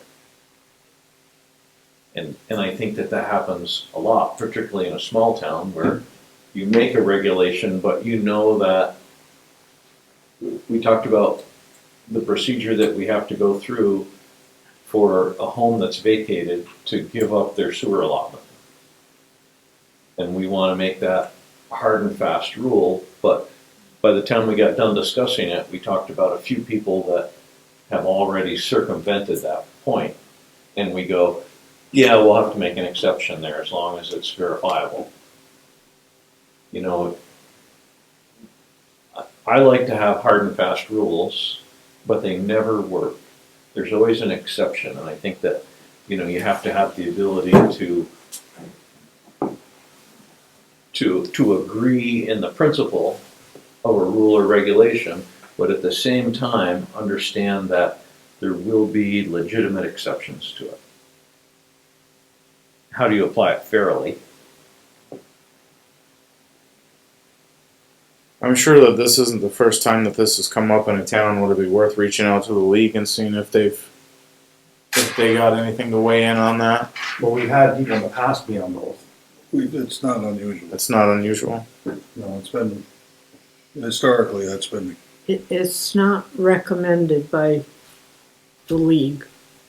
It's not illegal, but it's not recommended. Because in my own little pea brain, if I'm here helping make zoning laws and whatnot, I'm kind of set, well, this is the way it should be. So then now you put me on the DRB board, I've already got my opinion. I don't have an open mind. So I think we should try to have separate people. I don't disagree with that, you know, but we're in a small town and we don't always have, Maybe we ought to work a Volunteers. little bit more at it. volunteers aren't exactly dropping out of the How sky. about this guy right here in the corner, see? How about him? I have my own business that involves the planning process, the DRB process, so I would be. Well, that really screws us up, doesn't it? I was just getting ready to appoint him for a year here. He's on the DRB, he states that, the county's opinion. He's on the DRB. Do you have an opinion about this, Heath? Yeah, I understand your concern. Tom come on as an alternate because we didn't have enough members. And Tom's done a really good job. I will say on the DRB, it seems like 75% of our cases are the no-brainer. We don't have, the town law says you need 150 foot of road frontage, and how many lots around the lake have 50? So they meet all the setbacks, they meet all this, but they don't have enough road frontage, so it kicks it to the DRB. So most of our decisions are very simple. It's because the lots don't conform. It's a lot of what we deal with when we see the stuff. Tom, in Tom's case, he has been it's been helpful almost to have somebody from that board that helped write that, so we know where we can look to help us make our decision. But I understand her. I understand what she's saying, but man, if you had an extra bunch of volunteers kicking around, it would be lovely in town, because we know we never have enough of those. You know, it's like your guys' job. I don't envy what you do. I'm glad you guys are all here, but in a busy town like this, how many of you guys have been run unopposed since you started here? You know, you're volunteering to do a job there's just not the volunteers out there no more. So I'd hate to do anything to discourage the ones we have. And it's a tough deal. And he's done a good job. You know, this individual, not saying that. I'm not talking about. Yeah, I understand that, and I'm just saying, I understand your point, some down the road, somebody might get there just to say, no, we're not deviating, and that's one of the reasons I joined the DRB, was 3 years ago now, is because I thought some stuff they were setting hard and fast was crazy. You know what I'm saying? That there was one that a lady couldn't put a door in her cellar. She had to carry her kayak in and out the window. It just put me over the top. That's why I joined the DRB. So, because it was in the town rules that they couldn't have a door in a cellar and a second house on a piece of property or something. And that's just crazy. The job as a DRB, I look at it, when I've read into it, is to rule against zoning. Yes, it don't fit in zoning. The DRB has the ability to rule against zoning that this would work in our town.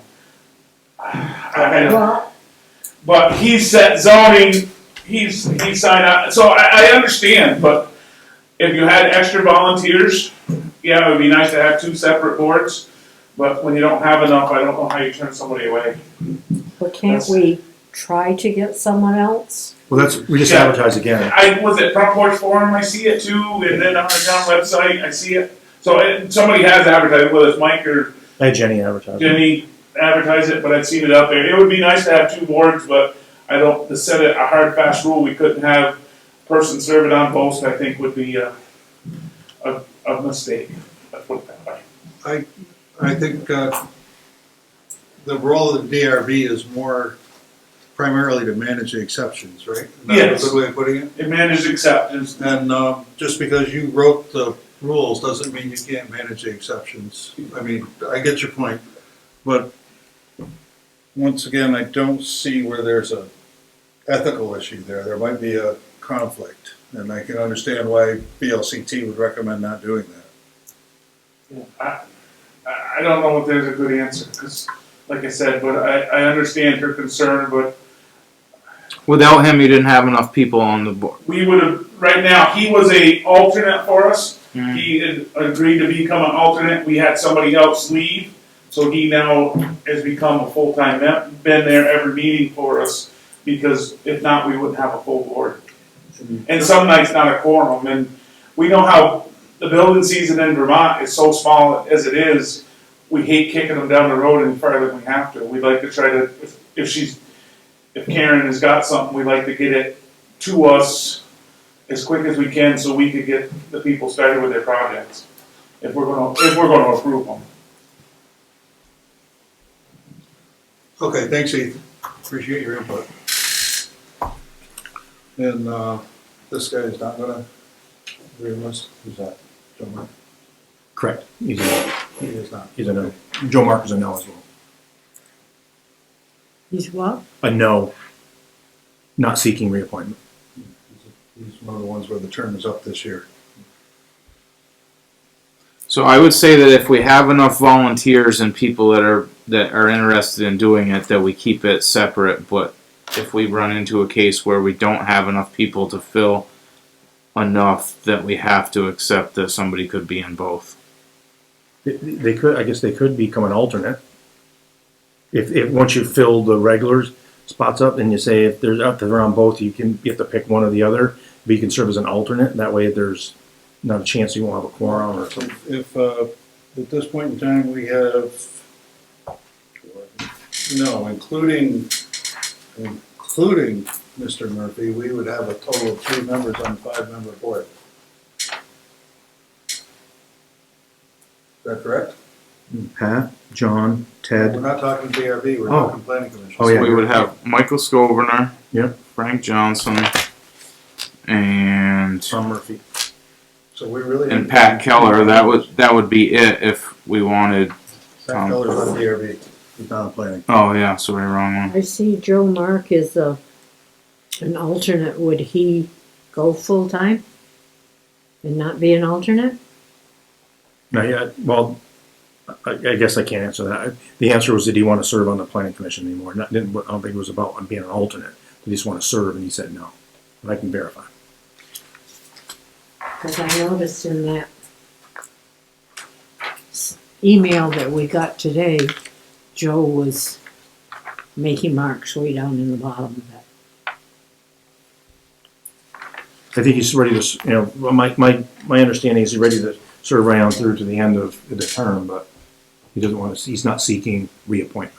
Well, his term expires next week. But he's still involved with it until that time. Yeah, well, Joe's a pretty ethical guy. He agrees to do a job, he'll do it right until he doesn't.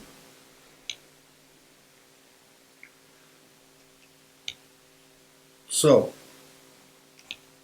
anyone want to start making some motions? If we appoint somebody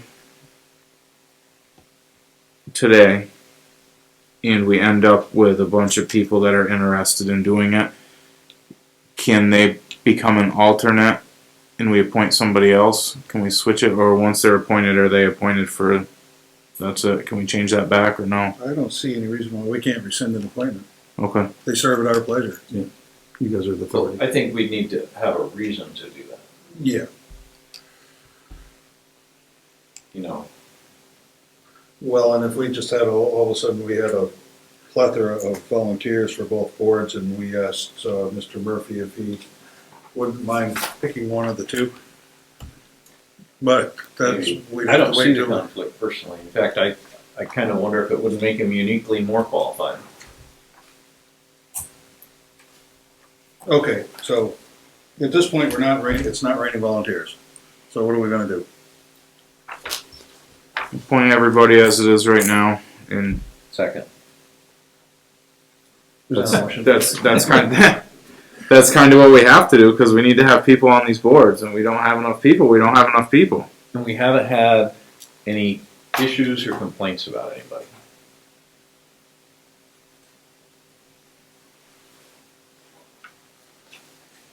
I cannot vote for that.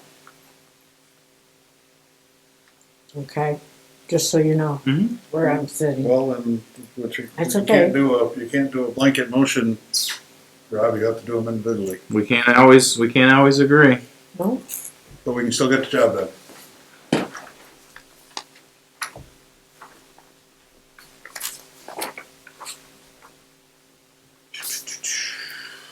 Where are we gonna start here? I would start with, That's page one. Let's appointing start Mary at the Lee top. Harris as the State Ethics Commission liaison. Make a motion to appoint Mary Lee Harris as the State Ethics Commission liaison for a 1-year term. Do we want to just continue till March 1st, 2027? Correct. Yes. Ending on March 1st, 2027. Second. All in favor? Aye. Aye. You can vote for yourself. Okay, I I guess we should have asked you first. I mean, Well, I Should have said yes. She already said yes. If they're highlighted yellow, they already said yes. I was asked. I'm just so used to appointing you when you're not here, so. Yeah, I know you are. I would make a motion to appoint Frank Johnson to the Planning Commission for a 1-year term ending June 30th, 2027. Second. All in favor? Aye. Aye. Aye. Would make a motion to appoint Thomas Murphy to the Planning Commission for a 1-year term expiring June 30th, 2027. Second. All in favor? Aye. Aye. Nay, Aye. We have one nay. Would make a motion to appoint Patrick Keller to the DRB board for a 1-year term expiring June 30th, 2027. Second. All in favor? I, Aye. Aye. Make a motion to appoint Heath Goyette to the DRB for a 3-year term expiring June 30th, 2029. Second. All in favor? I, Aye. You're hired. Aye. Would make a motion to I would make a motion to appoint Thomas Murphy to the DRB for a 1-year term expiring June 30th, 2027. Second. All in favor? I, Aye. Aye. It's all ayes. I would make a motion to appoint Sue, I'm going to butcher the last name here, Zemechnik, to a 3-year term to the Rec Commission expiring June 30th, 2029. Second. All in favor? I, Aye. Would make a motion to appoint Mary DeRogi to the Rec Commission for a 3-year term expiring June 30th, 2029. Second? All in favor? Aye. Aye. That job's done. Okay. Town lands. Thanks, Sue. Thank you, Sue. How do you pronounce your last name?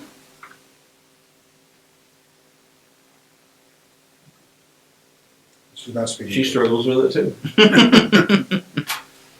I'm glad I'm not alone. All right, moving on. Coin drop request, change of date request, Correct, for the Rainbow Riding Club. and that is not a conflict with any other dates, so I would make a motion that we change the primary coin drop date for the Rainbow Riding Club from July 11th to July 18th with an alternate day of July 25th.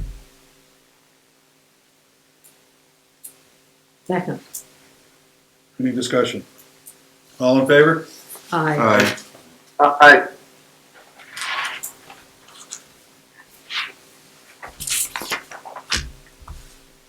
Do you have anything to add about the rec center lease agreement? Um, I know you were negotiating a starting date with them. The only question that came up from their representative is they don't want to start until 1 September. Because remember, August, we're talking about August, with a move-in date of, or start date or move-in date of October 1st.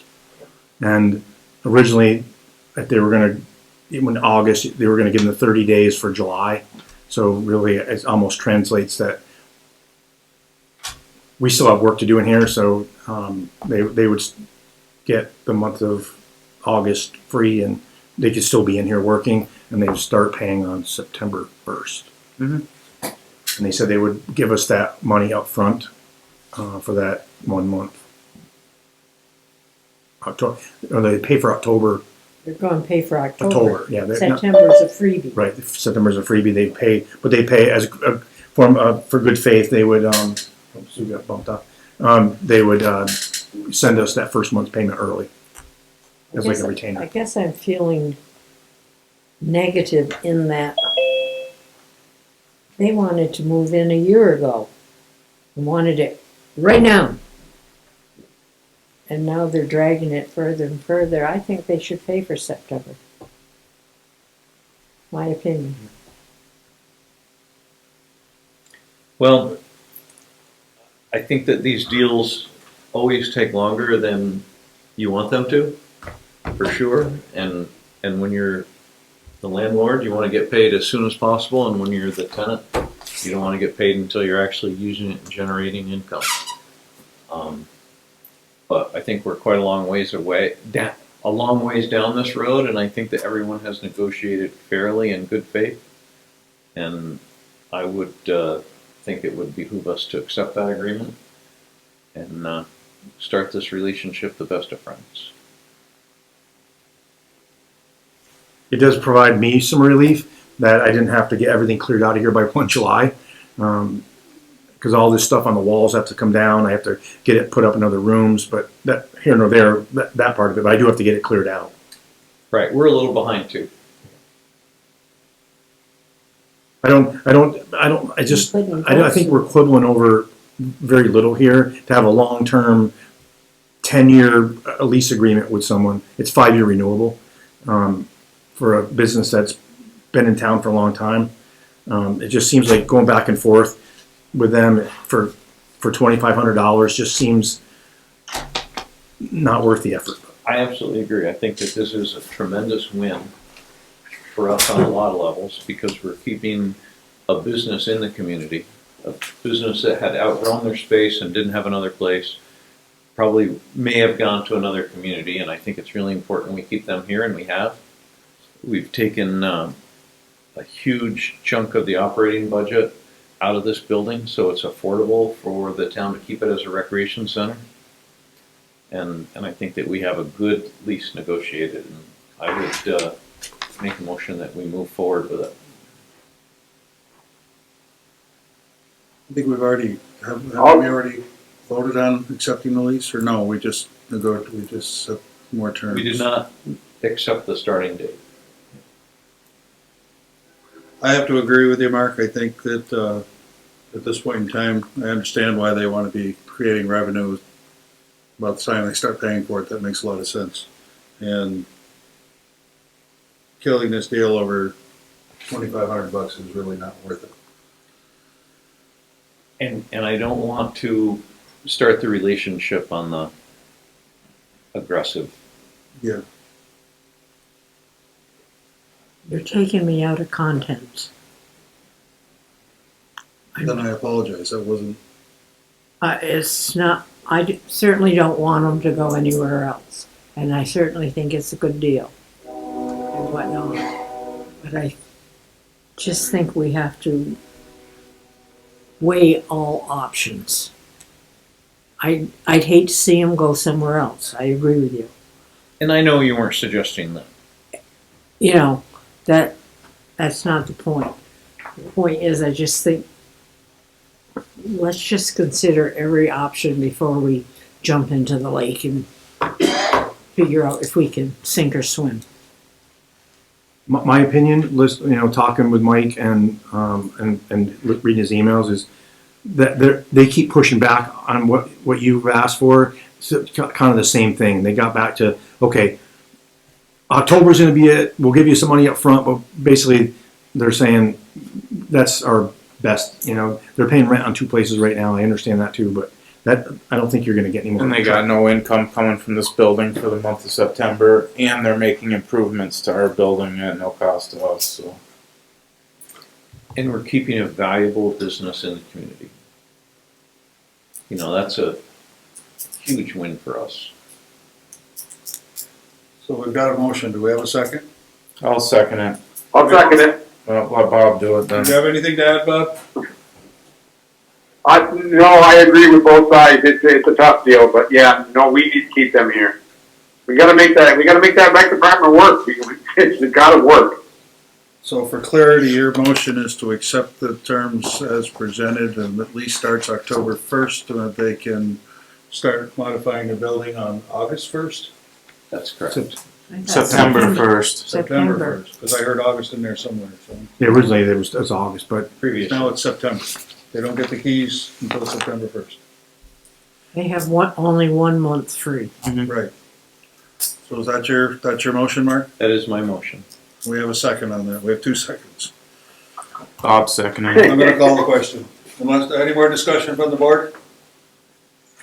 Then all in favor? Aye. Aye. Opposed? 5 ayes. Okay, future lease tenant discussion. I was approached by a school. I'm going to be very generic because I don't want to put anybody at a disadvantage. A school that needs to relocate. It's a private school. They are looking to rent space here, 3 to 4 rooms. I talked to the individual that runs it, and the amount that they were thinking. First of all, we should preface it by saying it wouldn't be till the next school year. So we're talking the fall of next year is what they're talking about. You're not saying this September, you're saying 27? Correct. Because they've already set for this next school year. So they'd be done. Yeah, they'd be moving in sometime in the summer of 27 to remodel and get their school up and running at the fall semester or fall school season of 27. But then we started talking about money, and the discussion revolved around $1,200, and I'm like, that ain't gonna work. I said, I'm just telling you my opinion, not what the select board says, but we're renting a room for the fire district for a little less than that. And they want 4 rooms for $1,200. Yeah, or 3 rooms. 3 rooms, yeah. And I said that it's something for them to at least start talking about of what they could do. And I didn't give her any numbers because I hadn't talked to you about it yet, of what it would cost for 3 rooms. So that's something, but I just wanted to get it out there right now that if it moved forward and they were agreeable, this place would sit, those rooms would sit vacant, basically, no long-term leases to it, if you agreed with something that they wanted, but they're not ready yet, but, I'm They still want- gonna, Oh, go ahead. I still wanna advertise the space, and it could come up with that there's a long-term lease, somebody wants to be a long-term lease here, and that school would be, they'd have to be, say, sorry. They don't want a long-term lease? No, I'm saying if someone would come in the meet, well, if I advertise it now, Oh, yeah. and they weren't coming to for over a year from now, that, you know, like, sorry, you know, We kind of have a baseline square footage value that we've established here. Yep. And it's a long ways from where they're at. I And would say their initial offer is landing on rocky soil as far as my opinion. my words to her were, is probably not land on fertile soil. That's exactly what I told her. They called it rocky soil. So. If they use 3 rooms, how many rooms do we have There's 5 over there, counting the fitness room. that are free now? Well, if you want to say free, we'll say 4, because the fitness room is kind of been earmarked for that Zumba or whatever they're going to do in it. Not including the science room and the home ec room, there are 5 classrooms. Correct. And then if you take out that one that's been used for fitness, that's at least 4. And this school, when I spoke to her, in the summer there's not running school, so they said if you want to use it for adventure camp, we're okay with that. Now, are they paying for the full year, or are they paying only for the months they're in here? Haven't got that far yet. I think, you know, we just entered into a lease with a company that has strong financials. Yeah. We know we're gonna get paid. Yeah. And this is a private school, small numbers, 20, they're talking 20 packs, 20 kids. So And I'm not sure they have that. my concern when I first was talking to him was like, financially, and with private school enrollment, are they going to be able to make a go of this long term? But I don't know that answer that is, but that's just some initial conversations I had. But I still want to go ahead and advertise. Yeah, absolutely. I would say continue to advertise. Is that the board's consensus? Absolutely. Yes. Okay, let's move on to heating oil bids.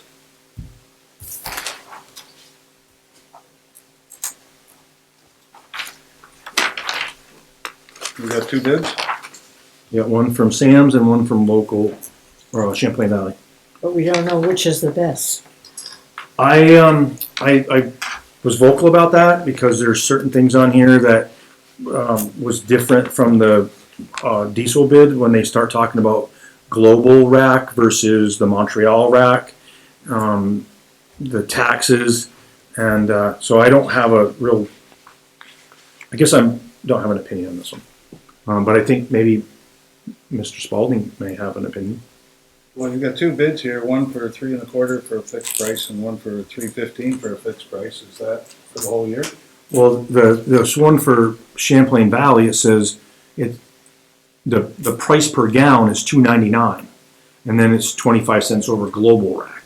Where Sam's was fixed price was $3.15, the over rack price would be 12 cents. And I was talking with Mr. Spalding earlier, and I just know the difference between what is global versus what is Montreal. And so I know Montreal, obviously that one is Montreal, and Bob said it was Valero. But then you got the Port Albany rack, which may be global, I don't know. But I mean, I think that this is what we go through every year when we do this: is do we think that the price over rack is going to be beneficial in the long run? Do we think that the price is going to go down from $3.15 I think to $3.25 as the winter comes to us? I think at fall it'll drop, but I'm not sure. I can't predict how far it's going to drop, but I think that the oil prices are going to steadily go down by fall. But I can't tell you what that's going to look like. Is it going to be less than $3.15? Because that's the fixed price. Yeah. One, and fixed price on others $325. What was it a year ago? I don't remember off the top of my head. I think it was higher than that. I must be really dense, because it says fixed price $315, fixed price $325. But then when We they, have two options. We could either. Yeah, but if we go the fixed price, it would definitely be Sam. Correct. but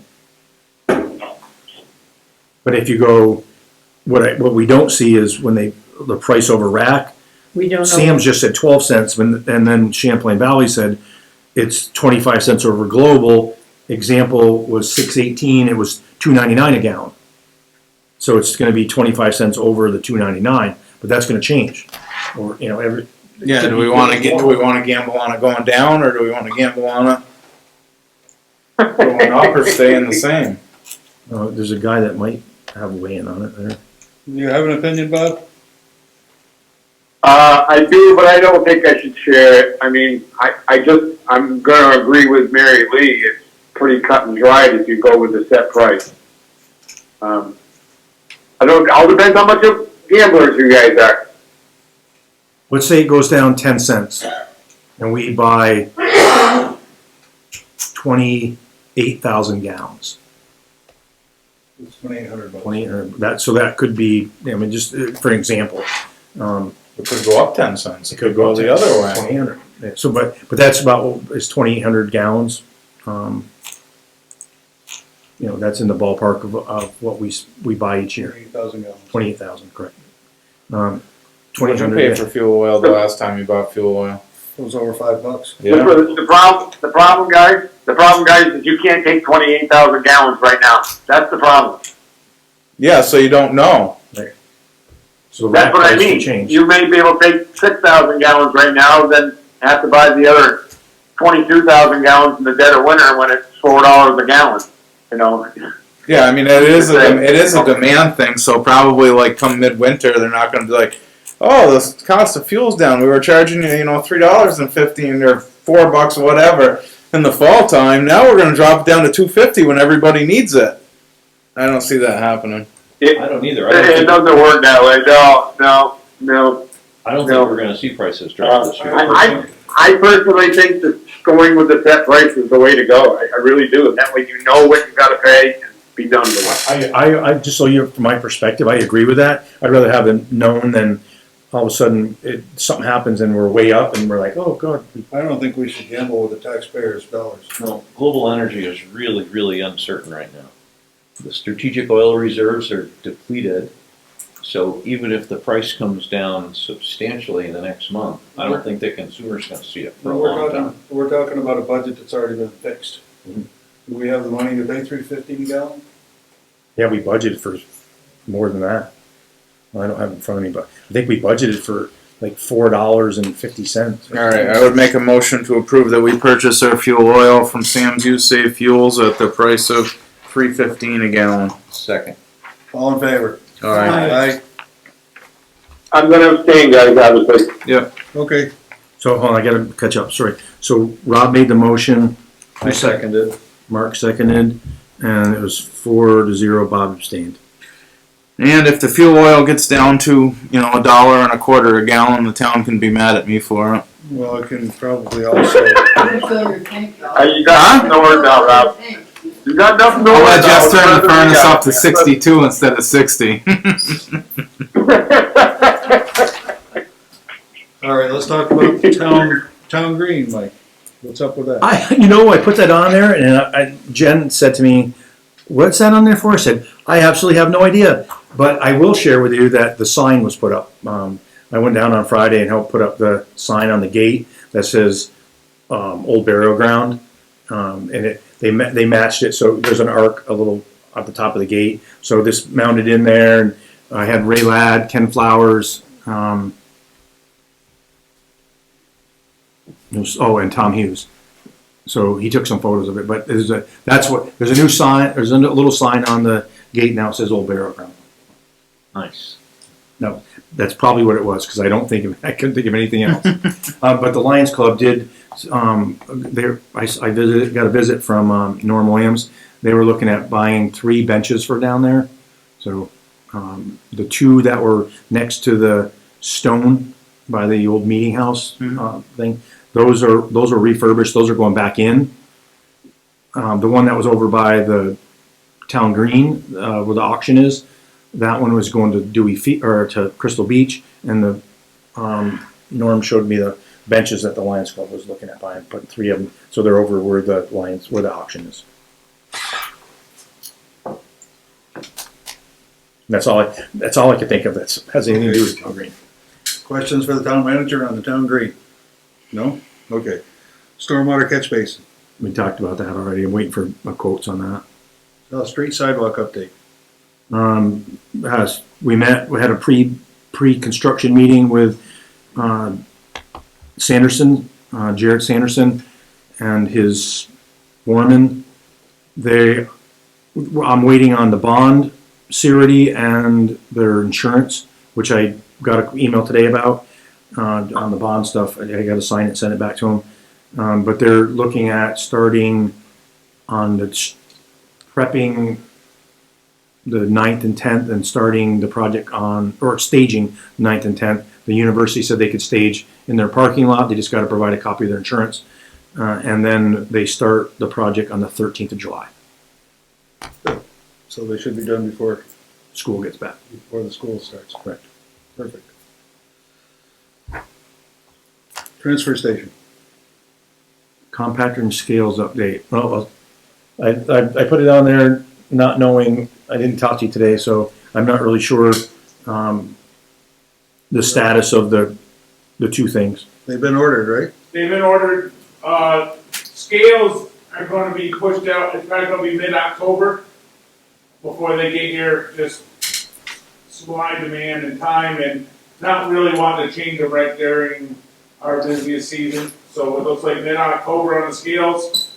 I sent an email out, was it last Thursday, Mike, that I tagged you with, to the company on the compactor, and I did check emails today up at the transfer station to see if I've got anything back, but I have not heard anything. After we had ordered and signed a contract, sent the deposit, they said around 6 weeks, so that should be mid of July, 1st of August is when they said it would be ready, but I haven't got any confirmation on that yet.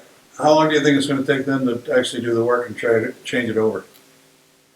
Their end, they said they would do in 2 days, but the longest part will be building the new hopper chute, the catch chute on top will be the longest part of the whole process. I think we can remove that old one in half a day. I'm gonna meet with Mike. I have a gentleman in town that has the cribbing and the I-beams and the ability to crib up that building while we take, because that compactor supports the building, one corner of the building. Right. Jimmy Roberts has the I-beams and the cribbing, and we all know Jimmy has the technology to make sure that stays in place while we remove it. So I've had Jimmy there look at it, and he said he'd be willing to help as long as I can get approval from above me to do that. And like I said, I'm just waiting for a date. Evan was going to look at seeing what they had for material in stock at Ferguson's, or if he had to order stuff in, so it was ready. So as soon as they come, he could start building it. Well, And then around our vacations. So both those people are totally qualified to get the work done, so.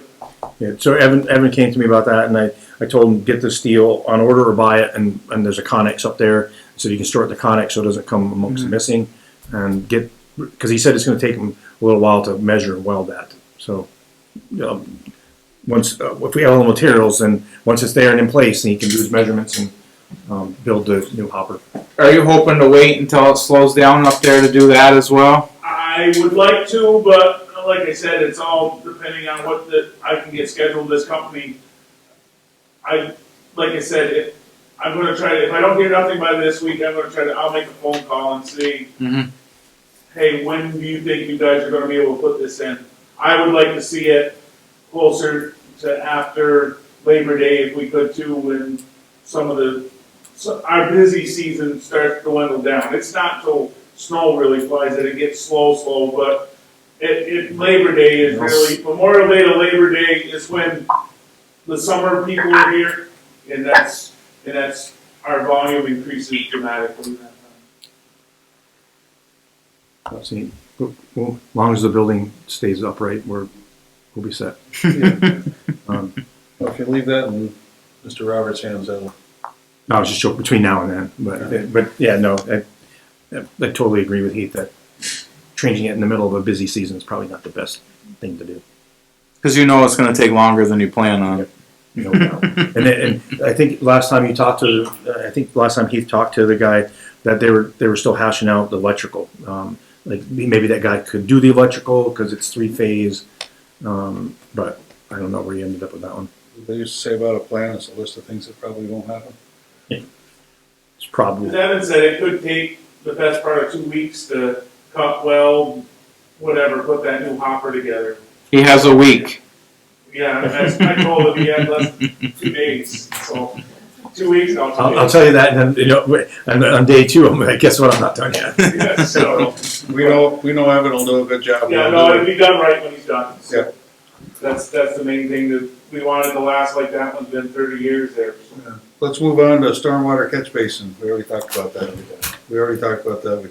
Okay, paving quotes for Elm Street. Do you want to talk about that tonight? I was just going to give you an update. So I talked to Jeff Friday.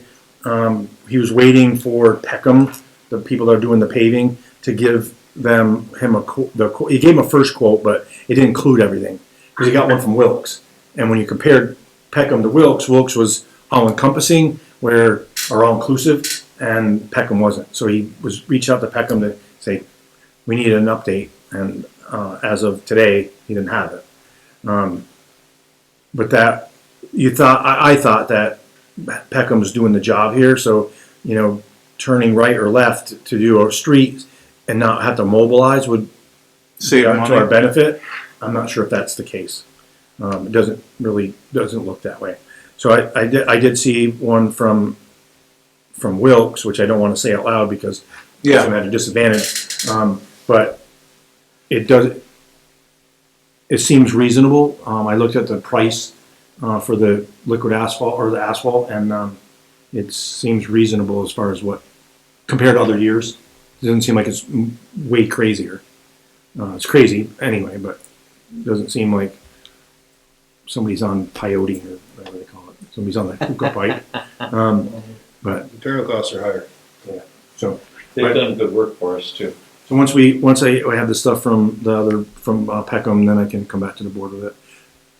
But I had to break it out too. That was what I had to break out for Mechanic Street and this parking lot area, and kept the other ones separate so that if it comes down to it, we have an agreement here that we're supposed to do this parking lot. So I don't want to cut off our nose to spite our face. Yeah, we have to do this. So It'd be a crime to not do this and not do Mechanic Street at the same time.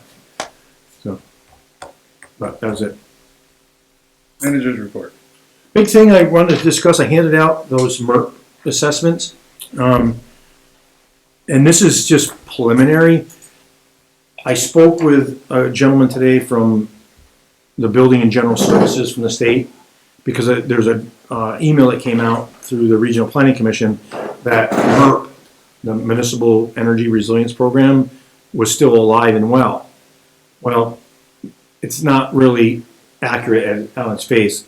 The grants are gone. Those are ARPA. The bond bank and with Vermont Building and General Services have come up with through the bond bank, a 0% loan. So I gave you those assessments. I haven't got any, that's all I've got as far as I've got right now. But if we know there's things that need to be replaced here, this is up to $250,000. $100,000 to $250,000 is where that they got this, that we don't have to it's called BABA, Buy America, Build America. That's everything you buy has to be built or made here, which drives prices up. And when the guy was telling me, when it comes to heat pumps, try to find a heat pump that has components that are all built in America and bought with American parts. So it's almost impossible. And when you do find them, the price is probably like double of what anything else was. So one of the things that we discussed was upgrading the lighting, because they do work with Efficiency Vermont, which we are already working with, for light, to get some assessment on the lighting here, the cost to replace the lighting in the gym and the hallways. But if there's heat pumps, heating systems, windows, doors, all part of those energy resilient programs. If we were going to do it anyway, and I get some figures put together of what it would cost, because these are over a 10-year period, the loans are, of if it's feasible to put it into a budget, calculate that into a budget over a 10-year period, and not have to come up with that money all up front and it's built into the budget. Maybe that's an option, because otherwise, if we had to come up with $250,000 to do it, we're probably not going to do that. Mm-hmm. So this would be just an option once I can get through it more. But I want to at least give you the building assessments, because there was two. There's one for the village, for the old village school here, and one for the garage. So we have, because those were level 2 assessments and done by a company that they found reputable. One of the companies they used had some issues with, but this one that did this one, they did not. And so I'll come back to you with more, but it's maybe an option to make repairs and upgrades to the building that we know are needed. Could be the roof. So more to follow, but just something that there was at least another program out there that it's not grant funded, but it's bond bank, the Vermont Bond Bank, which we use for our sewer stuff, and it's 0%. So it's almost like, and I asked them, are there any hidden fees? What about administrative fees? And they said the BGS, the Building General Services, that stuff's built into the budget. So if it's $250,000 over 10 years, then the payment is $25,000. Mm-hmm. We don't have interest. We don't have any hidden fees. So when you're budgeting, at least you know that it's that's what it is. Yeah.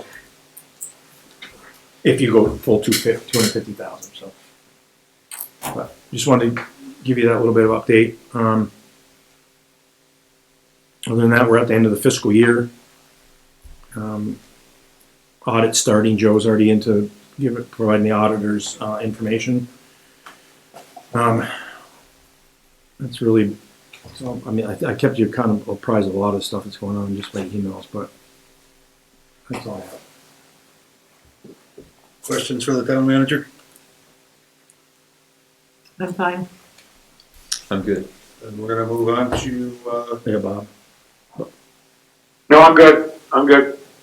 I also didn't want to forget you, Bob. That's all. well, I figured he was gonna speak. No, that's fine, Mike. Appreciate that. All right, we're gonna move on to purchase orders. I would make a motion to approve purchase order number 055744 to Hubbard Brothers Incorporated for the sum of $6,802.80, and that is for April and May C and D. Second? All in favor? Aye. Aye. Would make a motion to approve purchase order number 055760 to Innovative Solutions for the sum of $6,222.87, and that is for calcium chloride and the fuel surcharge. Second? All in favor? Aye. Aye. Aye. Aye. Make a motion to approve purchase order number 055762 to Wilk Paving for the sum of $7,648.23, and that is for the salt shed apron. Second? All in favor? Aye. Aye. Aye. And just so you know, that was in the motion that you had made previously about paving up there. They just didn't finish it that year, so they had to come back. Would make a motion to approve purchase order number 055793 to Home Depot for a Cub Cadet lawn tractor and a 3-year protection plan for the sum of $2,904. Second? All in favor? Aye. Aye. Aye. Make a motion to approve purchase order number 055873 to McClure Construction for the sum of $3,011.12, and that is for a hot water heater Second? at the rec center. All in favor? Aye. Aye. Aye. Make a motion to approve purchase order number 055874 for the sum of $28,400 to McClure Construction for heat pump for the rec center. Second? All in favor? Aye. Aye. Aye.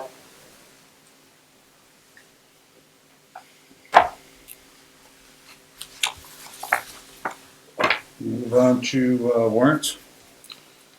Make a motion to approve warrant number 0618 for the sum of $60,444.98. Warrant number 0622 for the sum of $103,724.29. Warrant number 0611P for the sum of $24,534.76. And warrant number 0618P for the sum of $24,900.15. Second? Any discussion? Any discussion? All in favor? Aye. Aye. Aye. Aye. No, I'm sorry, I was, Bob had asked me a question. Who seconded? Mary? I did. Okay.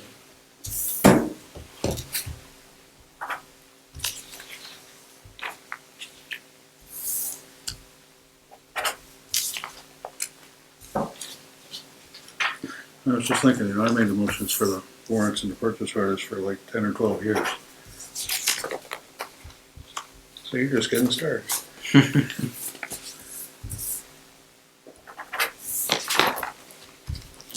Should be 4 of them on that.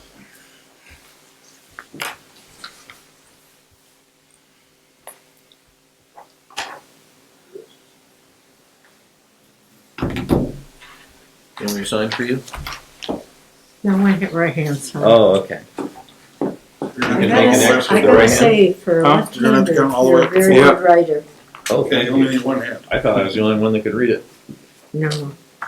That lawnmower, just for the wreck, that they had that John Deere that Evan was working on that crapped out, and so that's what it didn't replace the big Kubota. It's just a little riding lawnmower. I figured as much for $2,900. You don't get much of a lawnmower. 46-inch cutting blade. I know Martha had talked about it at the last meeting.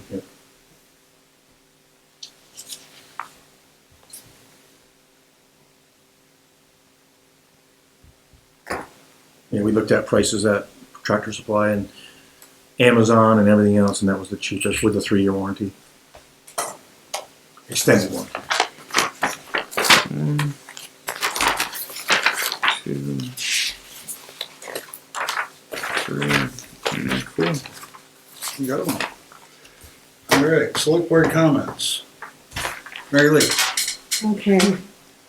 I'm very concerned over the town plan. I sat trying to read it and compare it to the old one, and seeing we don't have a red line copy, it's impossible to read here and then read here, then turn the page and turn. Have you guys read 61 pages? No. Yeah, right. And I think we should have a red line copy so we see exactly where they've changed before we make any decision. I did, right after that email came out, I wrote to Frank again and said, listen, they need a red line copy, so force them to give up something. And we don't have a. You said that they were working on changes or something on it still, so we don't even have a up-to-date copy anyway. So Right, but he had wanted us to So start looking okay at it. it anyway. Because he said that there's very little that's going to change, but so it'd be nice to have it farther in advance so you could read it, and then there's some trivial changes probably, but I'll say trivial. I don't really know, so I probably shouldn't use that word. But I asked him tonight again for the red line copy because I asked him before. So. Will I be reluctant to hold a special meeting and a hearing for a plan that's not finalized yet? It doesn't meet the timelines. It throws the timelines off again. And it says that we have to, at the select board level, we have to have 2 public meetings. And if they make changes after their public meeting, don't they need to have a public meeting? Depends. It said it depends on how in-depth the changes are. If it's really small changes, it says you don't have to. I did read that. On VLCT put out a thing on it, that, time schedules, and you plug in the dates and stuff, and it said that as long as they're, I don't remember the exact wording, but they're not substantial. So then is that something we have to decide whether they're substantial or not? it looked under, Besides. it was under the planning commission's part.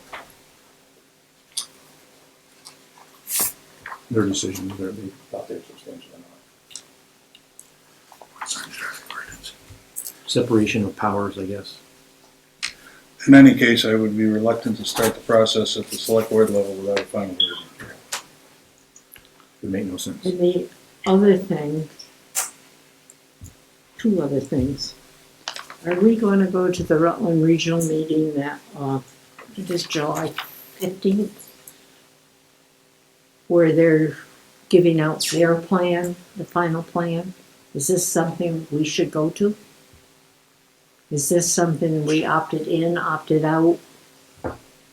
Should we attend it? Which meeting is this? It's July 15th, Devon Neary? Yep. Said it's the final Rutland Regional or Rutland County plan. That talks about the, I think I saw that email, it talks about the maps that they changed and the land use review board is supposed to be there. And you can Zoom or you can be there, either or. Do you want my personal opinion on it? Yeah. I think it would just be a waste of time. I think they've already made their mind up. They didn't change anything when we asked them to change it on the map to begin with. We opted out of Tier 1, and they repealed the road rule in Tier 3. So, what are we going to get out of going there? You can argue all you want, they're not going to change it. You're probably right, but if you don't speak up, you're not heard. You know what I mean? Mm-hmm. You're probably right. Probably do absolutely no good whatsoever. But if you don't say something, then it's not going to change either. I think there's some town folks that, I know there's one in particular that's gonna go to it. Charlie. So does it look optically bad if nobody from the planning commission or the select board or somebody also goes? I'll go. I just soon go. I have no problem going, but I'm just wondering, shouldn't we be represented? Mm-hmm. We should be. I will attend. If you guys know, I can just do one email back to Devin, letting him know how many people are gonna attend. I'll reach out to Frank and, What day of the week is it? I think it's the 15th. I was looking right now. And It's the 15th, it's a Wednesday. I just, there's an email discussion about your request, Mary Lee. They're asking, is, for clarification, are you talking about the old 2018 plan or the draft 2026 plan that could have been previously distributed this year by Dick Combs? I can look at the last red line version, but I think it was version 18. And so they're trying to figure out what you're asking for. I would think you would want the last adopted town plan versus the one they're trying to adopt now. So the 2015. Which I got the original. And that's where I tried to read the main thing. 2018, I think. This is the final draft for approval. And here's the 2018, the one that's in effect right now. So you want the changes from that one to the new one, right? Correct. Yeah, okay. I'll respond back to him. Okay. I was gonna look at that. I'm running out of room to file all this stuff. So that's July 15th is that meeting you I thought? think it's the 15th. I'll have to look at my emails. From 1 to 3:15 p.m. It is the 15th? July 15, 1 p.m. to 3:15. In person at the Rutland Regional Planning July Commission office. 15th, 1 p.m. to 3:15. Is that Wednesday or Thursday or? Wednesday. Hearing represents an important final step in the adoption and approval process of the 2026 Rutland Regional Plan, which was adopted by the Rutland Regional Planning Commission Board of Commissioners May 19th.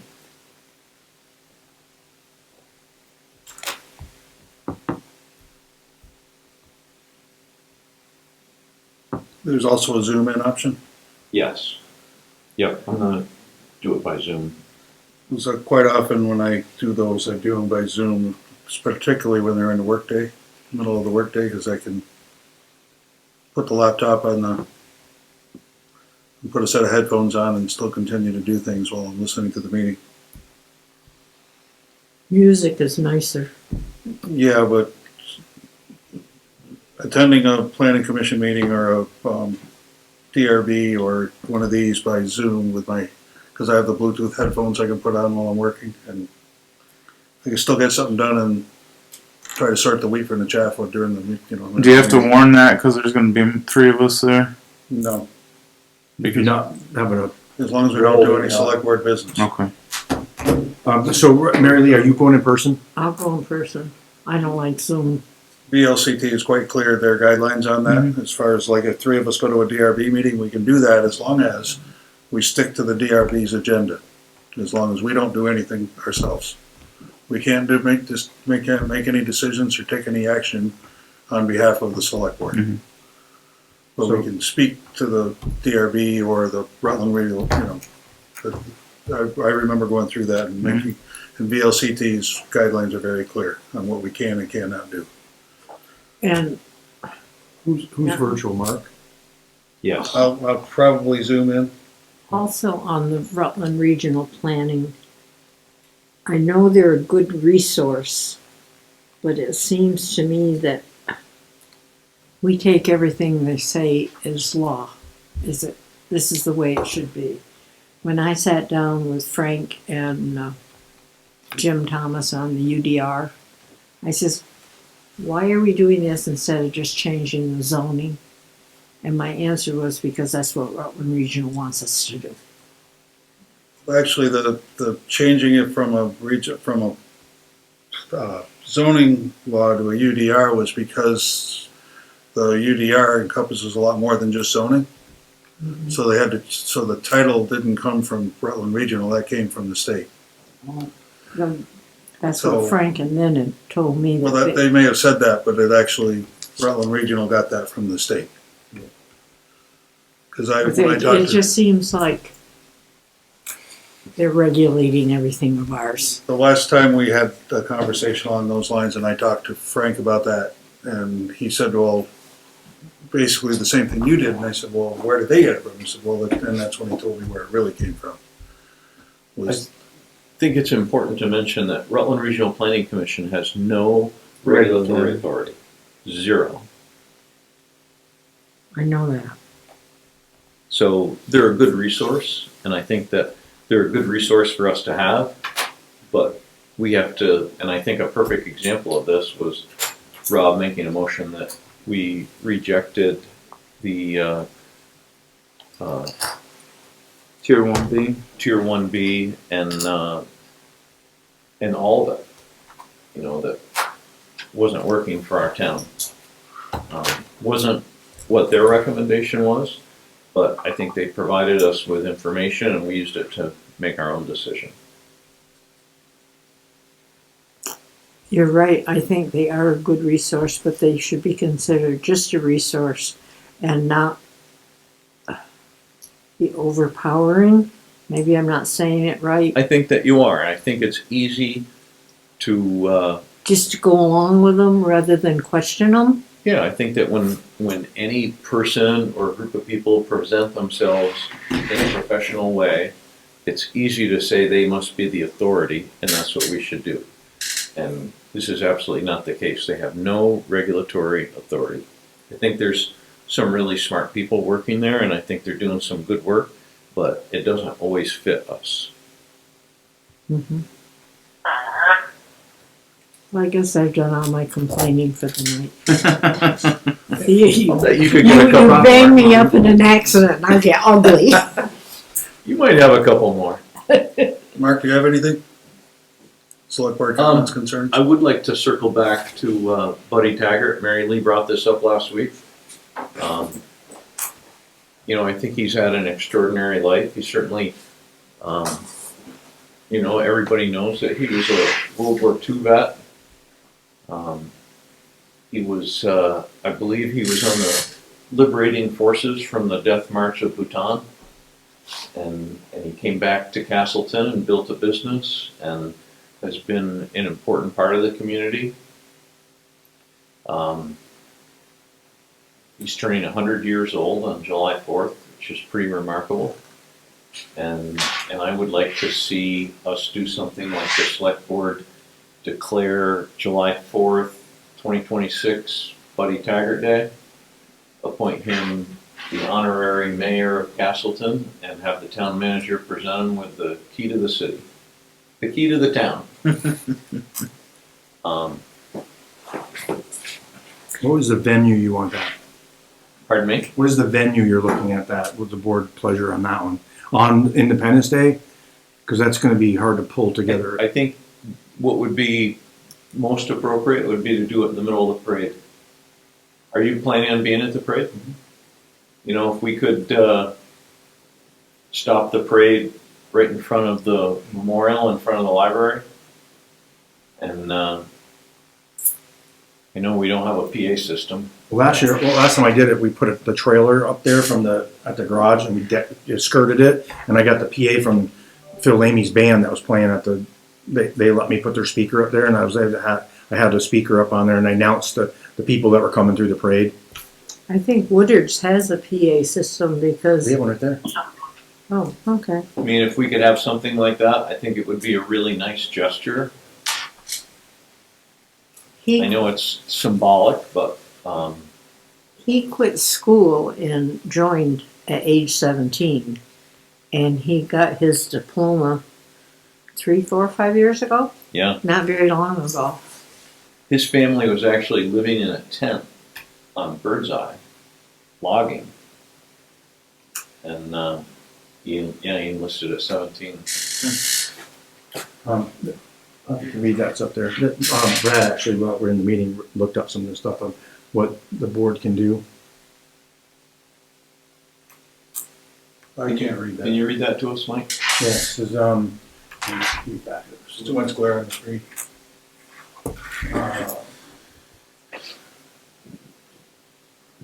Public recognition at a select board meeting. So this is at the select board meeting, but the board can issue a formal resolution or public statement at a regular special meeting acknowledging the citizens' contributions. Such recognition can be made in the minutes of the meeting to open to the public. The resolution should be read aloud at the meeting and, if desired, posted in public places. Honorary awards and medals. Many Vermont towns have traditions of awarding honorary medals, plaques, or certificates to residents or for service, achievement, or community contributions. The select board can adopt or authorize such awards through a municipal charter provision or a resolution.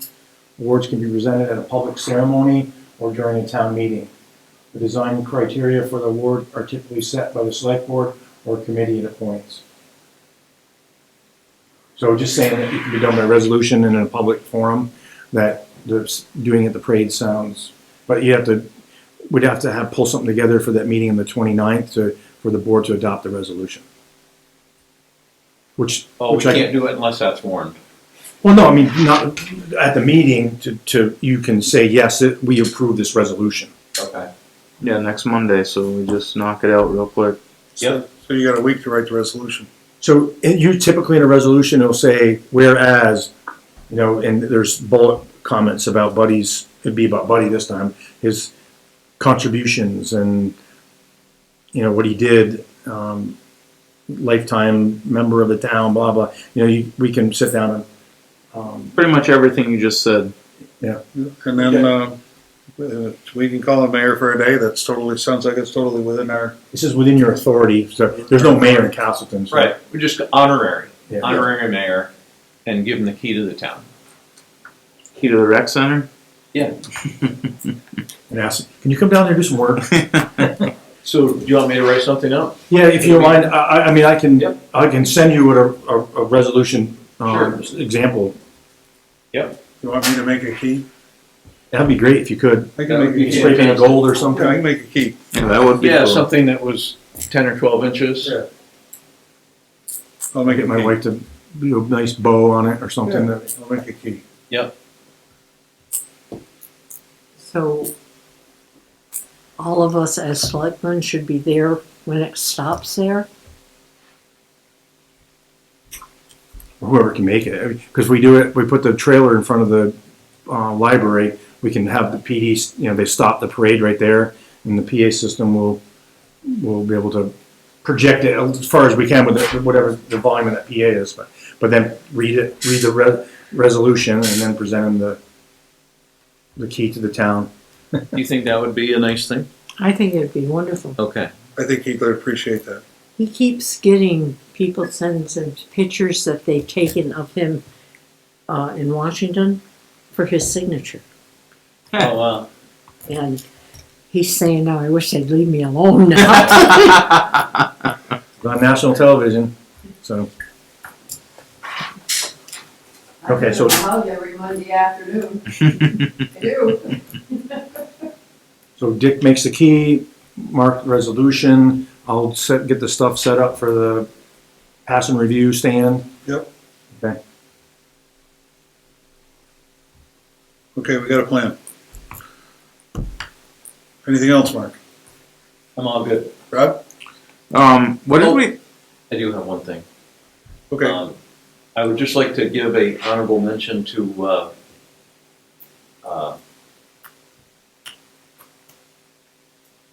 don't get any older. Mike Smith. I went up and looked at the work he did up at Crystal Haven. It was really nice. When I stopped out to take pictures of that truck, and Mike came up to me the last time I was at the town garage. Mike Smith was in a bad mood. I said hi, and he walked by, and he came over and said, geez, I shook my hand. He said, I owe you an apology. I was grumpy the last time you were here. Sorry. And told me what they were doing up there. He goes, geez, if you get a chance, come up and take a look at it. So I did drive up, and he did a really, really nice job up there. The culvert that was tipped the wrong way, he straightened that out, cleaned a little ledge out. So, and then of course we had torrential rain, so I've gone up there a couple times to look at it, and it's working splendidly. There's still a lot of water. I mean, there's that big wet area in the middle that has a pipe that comes out of it about where Jim LaFlaca lives. But then Mike fixed the ditch from there down. The new culvert in. Put a new culvert in up on the road. That culvert that was faced the wrong way was also compromised in the middle, so he dug that out, put a new culvert in. Had the hammer up there, remove a little bit of dirt, so the water is all moving as it should. Obviously, as hard as it rained, there was some sediment in it, but it's just the way it is, I guess. There's gonna be sediment right now because they did that new ditch and stuff, so all that loose stuff's gonna wash into it for now, but Bobby Chestnut was working there, and Tom Kearns came out and asked him to put some hay bales or something in that ditch as it was draining from Jim's property, which he did, but there was stuff still coming out of there because it was heavy rain. But yeah, it was. So that part of the project, we still have the culvert that runs into the lake to deal with, but I really believe that the upper part is as good as it's gonna be. The water runs downhill and the lake's at the bottom of the hill. But Mike did a nice job there. Yeah. I think he took a lot of pride in it. And Yeah. if you see him, give him a attaboy, he deserves it.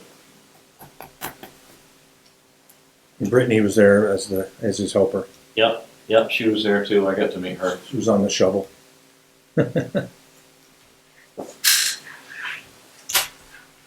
Rob? I had a couple things. Whatever happened with painting the town garage? Where did we ever land with that? I need to see if I can get somebody to bid on it, because we had a bid that was like way in left field. And then Dave tried to do it himself, and that was miserable failure. And so there's money still sitting in there to do that. Everything I've put out in the past, it's with netting nothing. I remember we talked about it, and I can't remember where we landed, and I just happened to notice it when I drove by the other day. So there was discussion about buying our own paint gun and having the roustabout do it, but I'm not sure that's going to be the proper way, because he's not a painter. That needs a big paint gun. I thought we had talked about a company and approved somebody to come in and paint it, but I must be wrong. There was a company out of Rutland who bid on it, and it was like way out in left field price, so that was out. But we didn't get a bid that was realistic. We need it. It needs to get finished. We've been holding this money. I've got a couple ideas. I'll make some calls on that. I reached out to, I talked to, oh God, the guy who does our painting at the building, at the. Aaron, that's too big of a job. He didn't want to touch that. Then I even talked to, our former rep, Tim Gilbert. yeah, Tim Gilbert. God, I can't think of a name. Thank you. Your hand at my butt to make me talk. He didn't want to do it either. So but I did Ross Painting. I saw a truck, and I took the picture of their door, their sign on their door. And I'm like, I'll see if he does something. Those companies that come around and do barns, geez, they spray a 100 by 200 foot barn in 2 days. They've got a big truck mounted air compressor. Yeah, I think it's the prep that is the issue. Yeah, they got to prep that steel, that old metal on that thing, and clean that with it's supposed to be cleaned with a cleaner design to do it, not just etching acid or something. Oh, okay. So I had that. I just happened to think about it, and I don't know if any of you guys saw that Bob Kilburn. I don't know if you know Bob at all. He races up at Devil's Bowl. Mm-hmm. He had raffled off a door or something that he came off of his car. They call him Santa Bob because he looks kind of like Santa Claus, so all the kids love him. But he's got a pretty big following. He raffled off one of the doors that was smashed on his car one night this season, and he donated the money to the rec department here. Oh, nice. So Maybe I could get that door that I took care of. You can raffle yours off. Yeah. So Hurricane Lee, Mary Lee. I thought that was pretty nice, especially considering he's a Fairhaven resident as well. So I don't know if we could write him a thank you letter or something like that, maybe, and send it to him. I don't know. I think it was $450, $400, something like that. I saw they had it posted on the rec page, the Facebook page. What was his name again? Bob Kilborn.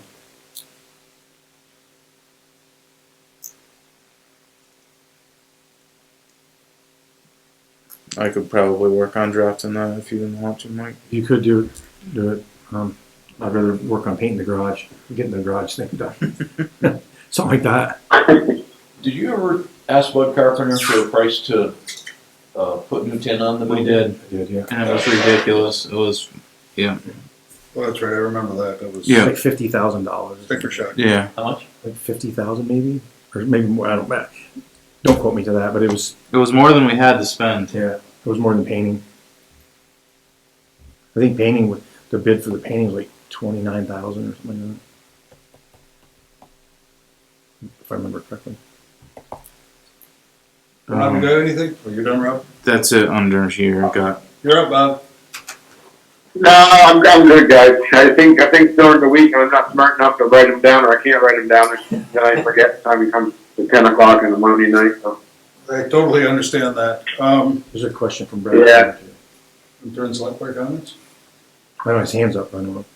What's up, Brad? No, I just wanted to comment on the work that was done on West Crystal Haven.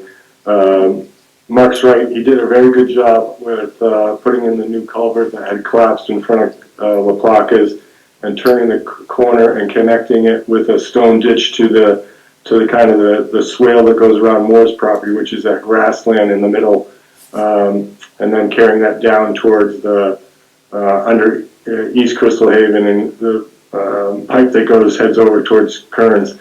One problem, and I think Mike got feedback on this, was the section that he did south of that corner by La Placas, he dug out some ledge there. And if you go down that road now, it's kind of, it used to just be like an easy grass side off the road. Now there's actually kind of a good ditch there, and it's a little bit hazardous. And as people noted, during the rainstorm, a lot of sediment is going to wash off that stuff, so it's probably even going to get worse. I think somebody in the neighborhood was going to call and ask about putting some stone in there. I don't know if, Mike, you've spoken to anybody? I haven't heard it. That's the first time I'm hearing about it. No, I think Melanie Moore was going to leave you a message or reach out to you. Okay. So that's kind of, that thing's kind of a little bit of a hazard. And then for the pipe that he re-leveled, it is flowing a little bit better, but the crazy thing that they did was up on that corner of East Crystal Haven where it makes that real sharp turn to go west on the extension of East Crystal Haven that you guys renamed. They have the water flowing in a culvert going from the north under East Crystal Haven and dumping into our wooded lot. There's not really a ditch along that wooded lot. When they put the road in, there's not really enough space to put in a ditch. I think the other day when they cut down a whole bunch of like little shrubs and stuff to try to clear that ditch, I think it was maybe the first time they've done that since the road was put in. There's oftentimes standing water all along that ditch that goes down 67 feet from the corner to then that pipe that zigzags back under East Crystal Haven to put it in that ditch that's on the north side, the one that the culvert that they re-leveled. I don't understand why they needed to dump it into the wooded lot area. That ditch that's up on the north edge of East Crystal Haven runs all along that side. During this last rainstorm that was raining really hard, Mike, next time I'm up there I can share some video you can see the flow. Actually, everything is very, very dirty, just like it was for the last video that I took last year. So that all the stone lining and everything is working well, but the output of it is still just all dirt. And I'm sure, just like last year, if we tested the phosphorus level, it would probably be off the chart like it was last year. So I don't know why that north ditch on East Crystal Haven couldn't just handle all that stuff. Why does it need to go underneath East Crystal Haven and dump onto the corner of our wooded lot there? I'll follow up on that. Take a look. I think the issue is on the north side, that's all ledge. Yeah, but they chiseled all that, they hammered a lot of that out. You can see the last storm that we had the other week, that was the first time that I've seen water flow from the upper corner where they have like a pool that's always wet, down along there to that outlet pipe of the zigzag back. That was the first time I've ever seen water flow between that section. Normally it just flows into our wooded lot area, and then it has a hard time getting its way back because, again, there's not really a ditch along the wooded side there, and then that pipe was tilted the wrong way. I think that when they pounded that ledge out of that north side, I don't remember talking, this was Paul Egan was here, I don't remember talking about just taking that culvert out, because there's no reason why, that new ditch, it just didn't flow in that ditch, and why did it go under the road, flow down, and then go back onto the road again? It really didn't make a lot of sense. Right, I think when Paul originally did it, he didn't have the equipment to take that ledge out. No, it didn't. So he wanted to move the water from the north side of that to the south side, and then down at the bottom, go under the road again. But Mike chiseled out a bunch of that ledge. Well, yeah, and when Brett Clark was the foreman, they were up there and they took, that's when all that stuff came out of it, the big, when he was the foreman. So at that point, there was no discussion about like removing that culvert. It might not serve a purpose anymore. If the water can flow directly down that north side ditch, why send it into one lot, let it run down? Like you said, there's no ditch there. Eventually, it'll make it to another culvert and go back underneath the road again. It just, I don't know. I don't know if it makes sense anymore. Now that we've got that north side ditch all cleared out. I think the zigzag back that takes place kind of in the middle of East Crystal Haven needs to stay there because I can't figure out where the water's, there is water that streams along, the wooded lot next to, East Crystal Haven. But then I can't figure out where it really comes from. I know that I can see like water flowing, into those swales on Moore's property, but I can't really figure out where, and there's a pipe that comes out of, there's a guy that lives just before the wooded lot area. There's definitely water that flows out of that, but I can't trace it back and figure out where exactly that's coming from. But I think we need the zigzag back to allow water that comes down from that side to find its way into that ditch on the north side. I don't know if that makes sense to you guys. So we don't need the one that goes jumps from the north into the wooded lot, but we need the culvert that goes in the middle of the East Crystal Haven that tries to dump it north into the stone line ditch. All I can say is at this point, Brad, we'll have to take another look at it, all right? Okay, yeah, thank you very much for doing that. I appreciate it. It looks great, and it's working well. We just need to try to catch the sediment or something there too. Thank you very much, guys. You're welcome, thanks for your comment. Bob, you have anything? No, I was good, Dick. I said that. We're good. Okay, one thing, I've got an email from David Walt, the former president of the college, who is running as an independent for state senate and would like to meet with this board to see what concerns we have that he may or may not be able to help us with at the state legislature level. So I didn't know if there was any appetite for you to put him on the agenda for a subsequent meeting in July or not, to have him come and meet with us. I mean, obviously it has to be a regularly scheduled meeting. We can't have a special meeting in private with him. Wouldn't be right. So I don't know if there's any appetite to meet with him or not. Yeah, I think if he's running for office and he's interested in hearing our opinions, that we should formulate a couple of questions and opinions and speak with him. All right. Does anyone disagree with that?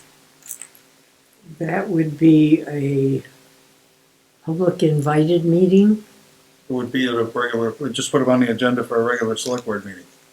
but shouldn't it be especially announced, seeing how he's running for office and he's obviously campaigning? Shouldn't the whole town be aware that he's going to be here for that reason? Did I get out what I wanted to say? I understand your concern. If he's on the agenda, right, that covers it. And the reason why. Yeah. You know, I don't know if it could be stated, some little blurb on the agenda why he's coming to the select board meeting. Well, maybe it should be on Front Porch Forum that he's going to be here on a certain date. We can definitely make sure it's advertised, You know, more so than a regular select so board the meeting. town will know. Let the townspeople ask him questions if they got any questions too. Right. Yep, we can, I'm gonna advertise the meeting, we can certainly. Yeah, we can definitely up the ante on the advertisement. Yeah, I think there's a lot of questions that would be appropriate to ask him. Especially some of the things we've talked about with expenses that we have at the university that we're not compensated for. So I responded to his email and said that I would talk to you, to the board, if there was, if the board desired to meet with him, that we'd put him on the agenda for a meeting in July, and I told him the 2 dates we have meetings, and did he have a preference? I have not gotten a response back yet. But I agree, you know, I think Mary Lee's concern is a good one, and as long as we do a good job of making sure the public is aware that this gentleman's going to be here to talk to us.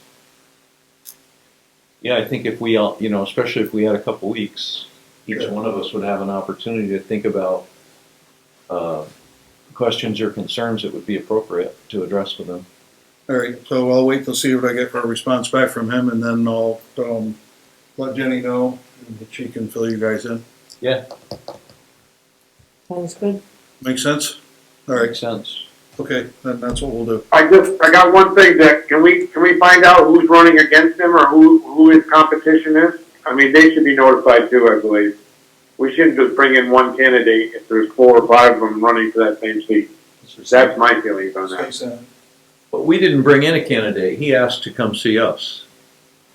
I understand that, Mark, I understand that, but I don't think that's kosher if we don't You don't want to select board. figure out who's running it. Yeah, I don't think we want it to be a campaign or a debate. I think if any of those people asked to come to our meeting, we'd welcome them.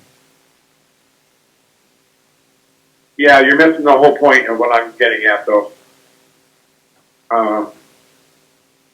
I'm not gonna support that unless we get, whoever is running for that position needs to be notified, is what I'm saying. I won't support it otherwise. That's the one that Dave Weeks is. I don't think that's appropriate to have one person come in to talk to the select board. I gotta kind of agree with Bob on that. Because, yes, he's coming to see what we have for concerns. But he's looking for votes too. It's a political thing for him. It's not just we're gonna help poor little Castleton. For sure it is. But I think we would offer that to any elected representative. You know, what are the concerns that we have in this community? So the state senate elections are in March, correct? They're not in November. I don't honestly recall. It's November, isn't it? The primaries in August. No, primary November. So do we elect our state legislators in November or in March? Maybe it is in November, I think, yeah, now that I think about it. Yeah. So I guess my comment would be, since he's not just running for like representative of Castleton, are we gonna just start bogging our select board meetings down with people that are campaigning for any potential seat in the state of Vermont? Because if we allow one person to come in that's running for Senate, then I guess I would have to agree that if another one wants to come in and ask us the same questions, and another one wants to come in and ask us the same questions, how many select board meetings are we going to go through for all this? I mean, maybe nobody else wants to come and ask us questions, but what if they all do? We're going to add an extra hour to each select board meeting, especially if there's public comments. We're going to add 2 hours.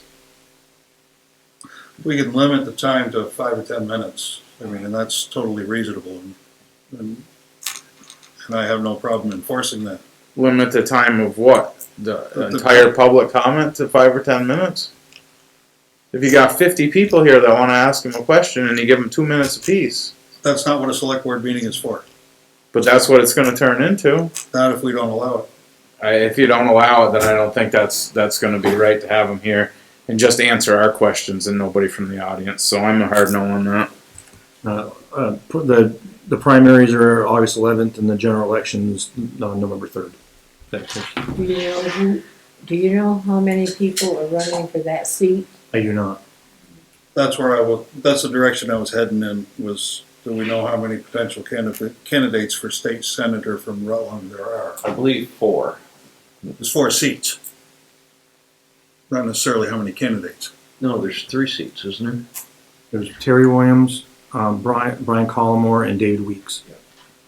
Weeks isn't rerunning. Isn't he just asking you what your concerns are? That is correct. Correct. That was what his email was. He Right. wanted to So know what why our don't you write him concerns a were. letter? Send him a letter, get your concerns together and send him a letter and say, these are our concerns.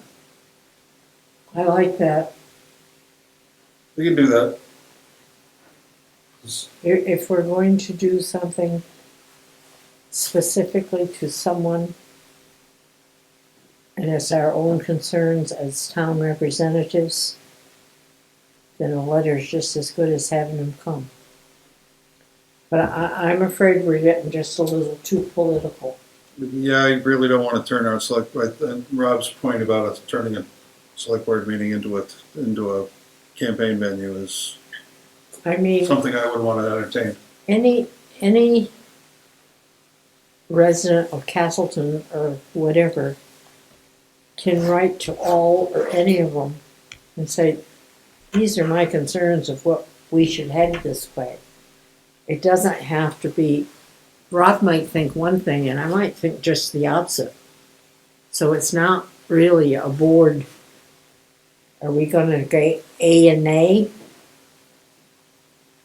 So when we meet back on the 13th of July, any concerns we have from a state senate point of view, we need to collaborate, put together, and then yours truly will write a letter for your, subject to your approval, to the board approval, to Mr. Walk, stating our concerns. Does that make sense? I'm not sure. Can I want to add something to that when Mary Lee's done talking. Go ahead, add it. It should be sent to all the senators, not just to David Walk. Maybe he won't even get elected. We could write a So it should letter be sent to to all every three, one of them. it should be, whatever our concerns are, it should be sent to all three senators. I won't argue with that. I like that even better. If We we're can write it going, to Mr. Walk and copy the rest of the senators. There you go, that's what I'm looking for, Dick. I have no problem with that. Yep, thank it you. makes more sense to me. So give it some thought, board members, and whatever your concerns are from a state senator level, we'll consolidate a list at the next meeting. Put it on the agenda, Mike, for 5 minutes. Okay. We'll consolidate a list and then I'll write a letter and circulate it to the board members, and then we can all, and if we all approve it, then we'll sign it as a group and send it off. I like that better. Okay, that's what we'll do. All right, that's all I got. So we can move on to action items. Action items, I gotta talk to Mike about this town property sale policy concerning the truck. And then, gotta make a key for Buddy Taggart, and we've all gotta work on, concerns for state senators. That's it, that's all I got. Anybody else got action items? Mike's got a list, but. I gotta write a thank you to Bob Kilburn from the board for his donation. Mark's gonna try to sell a truck. He's gonna do, Mark's gonna do the Buddy Taggart resolution.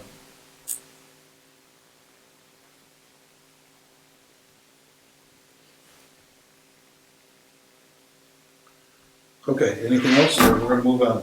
Do we need an executive session? If you could, and do, quickly for personnel. Oh, I move to find that premature general public knowledge regarding the personnel matter at hand would put the board at a substantial disadvantage because of the sensitive nature of the personnel situation. I move that we enter into executive session to discuss the personnel issue under the provisions of Title 1 VSA 313A3 with the town manager and the select board at 10:04. I'll second. All in favor? Aye. Aye.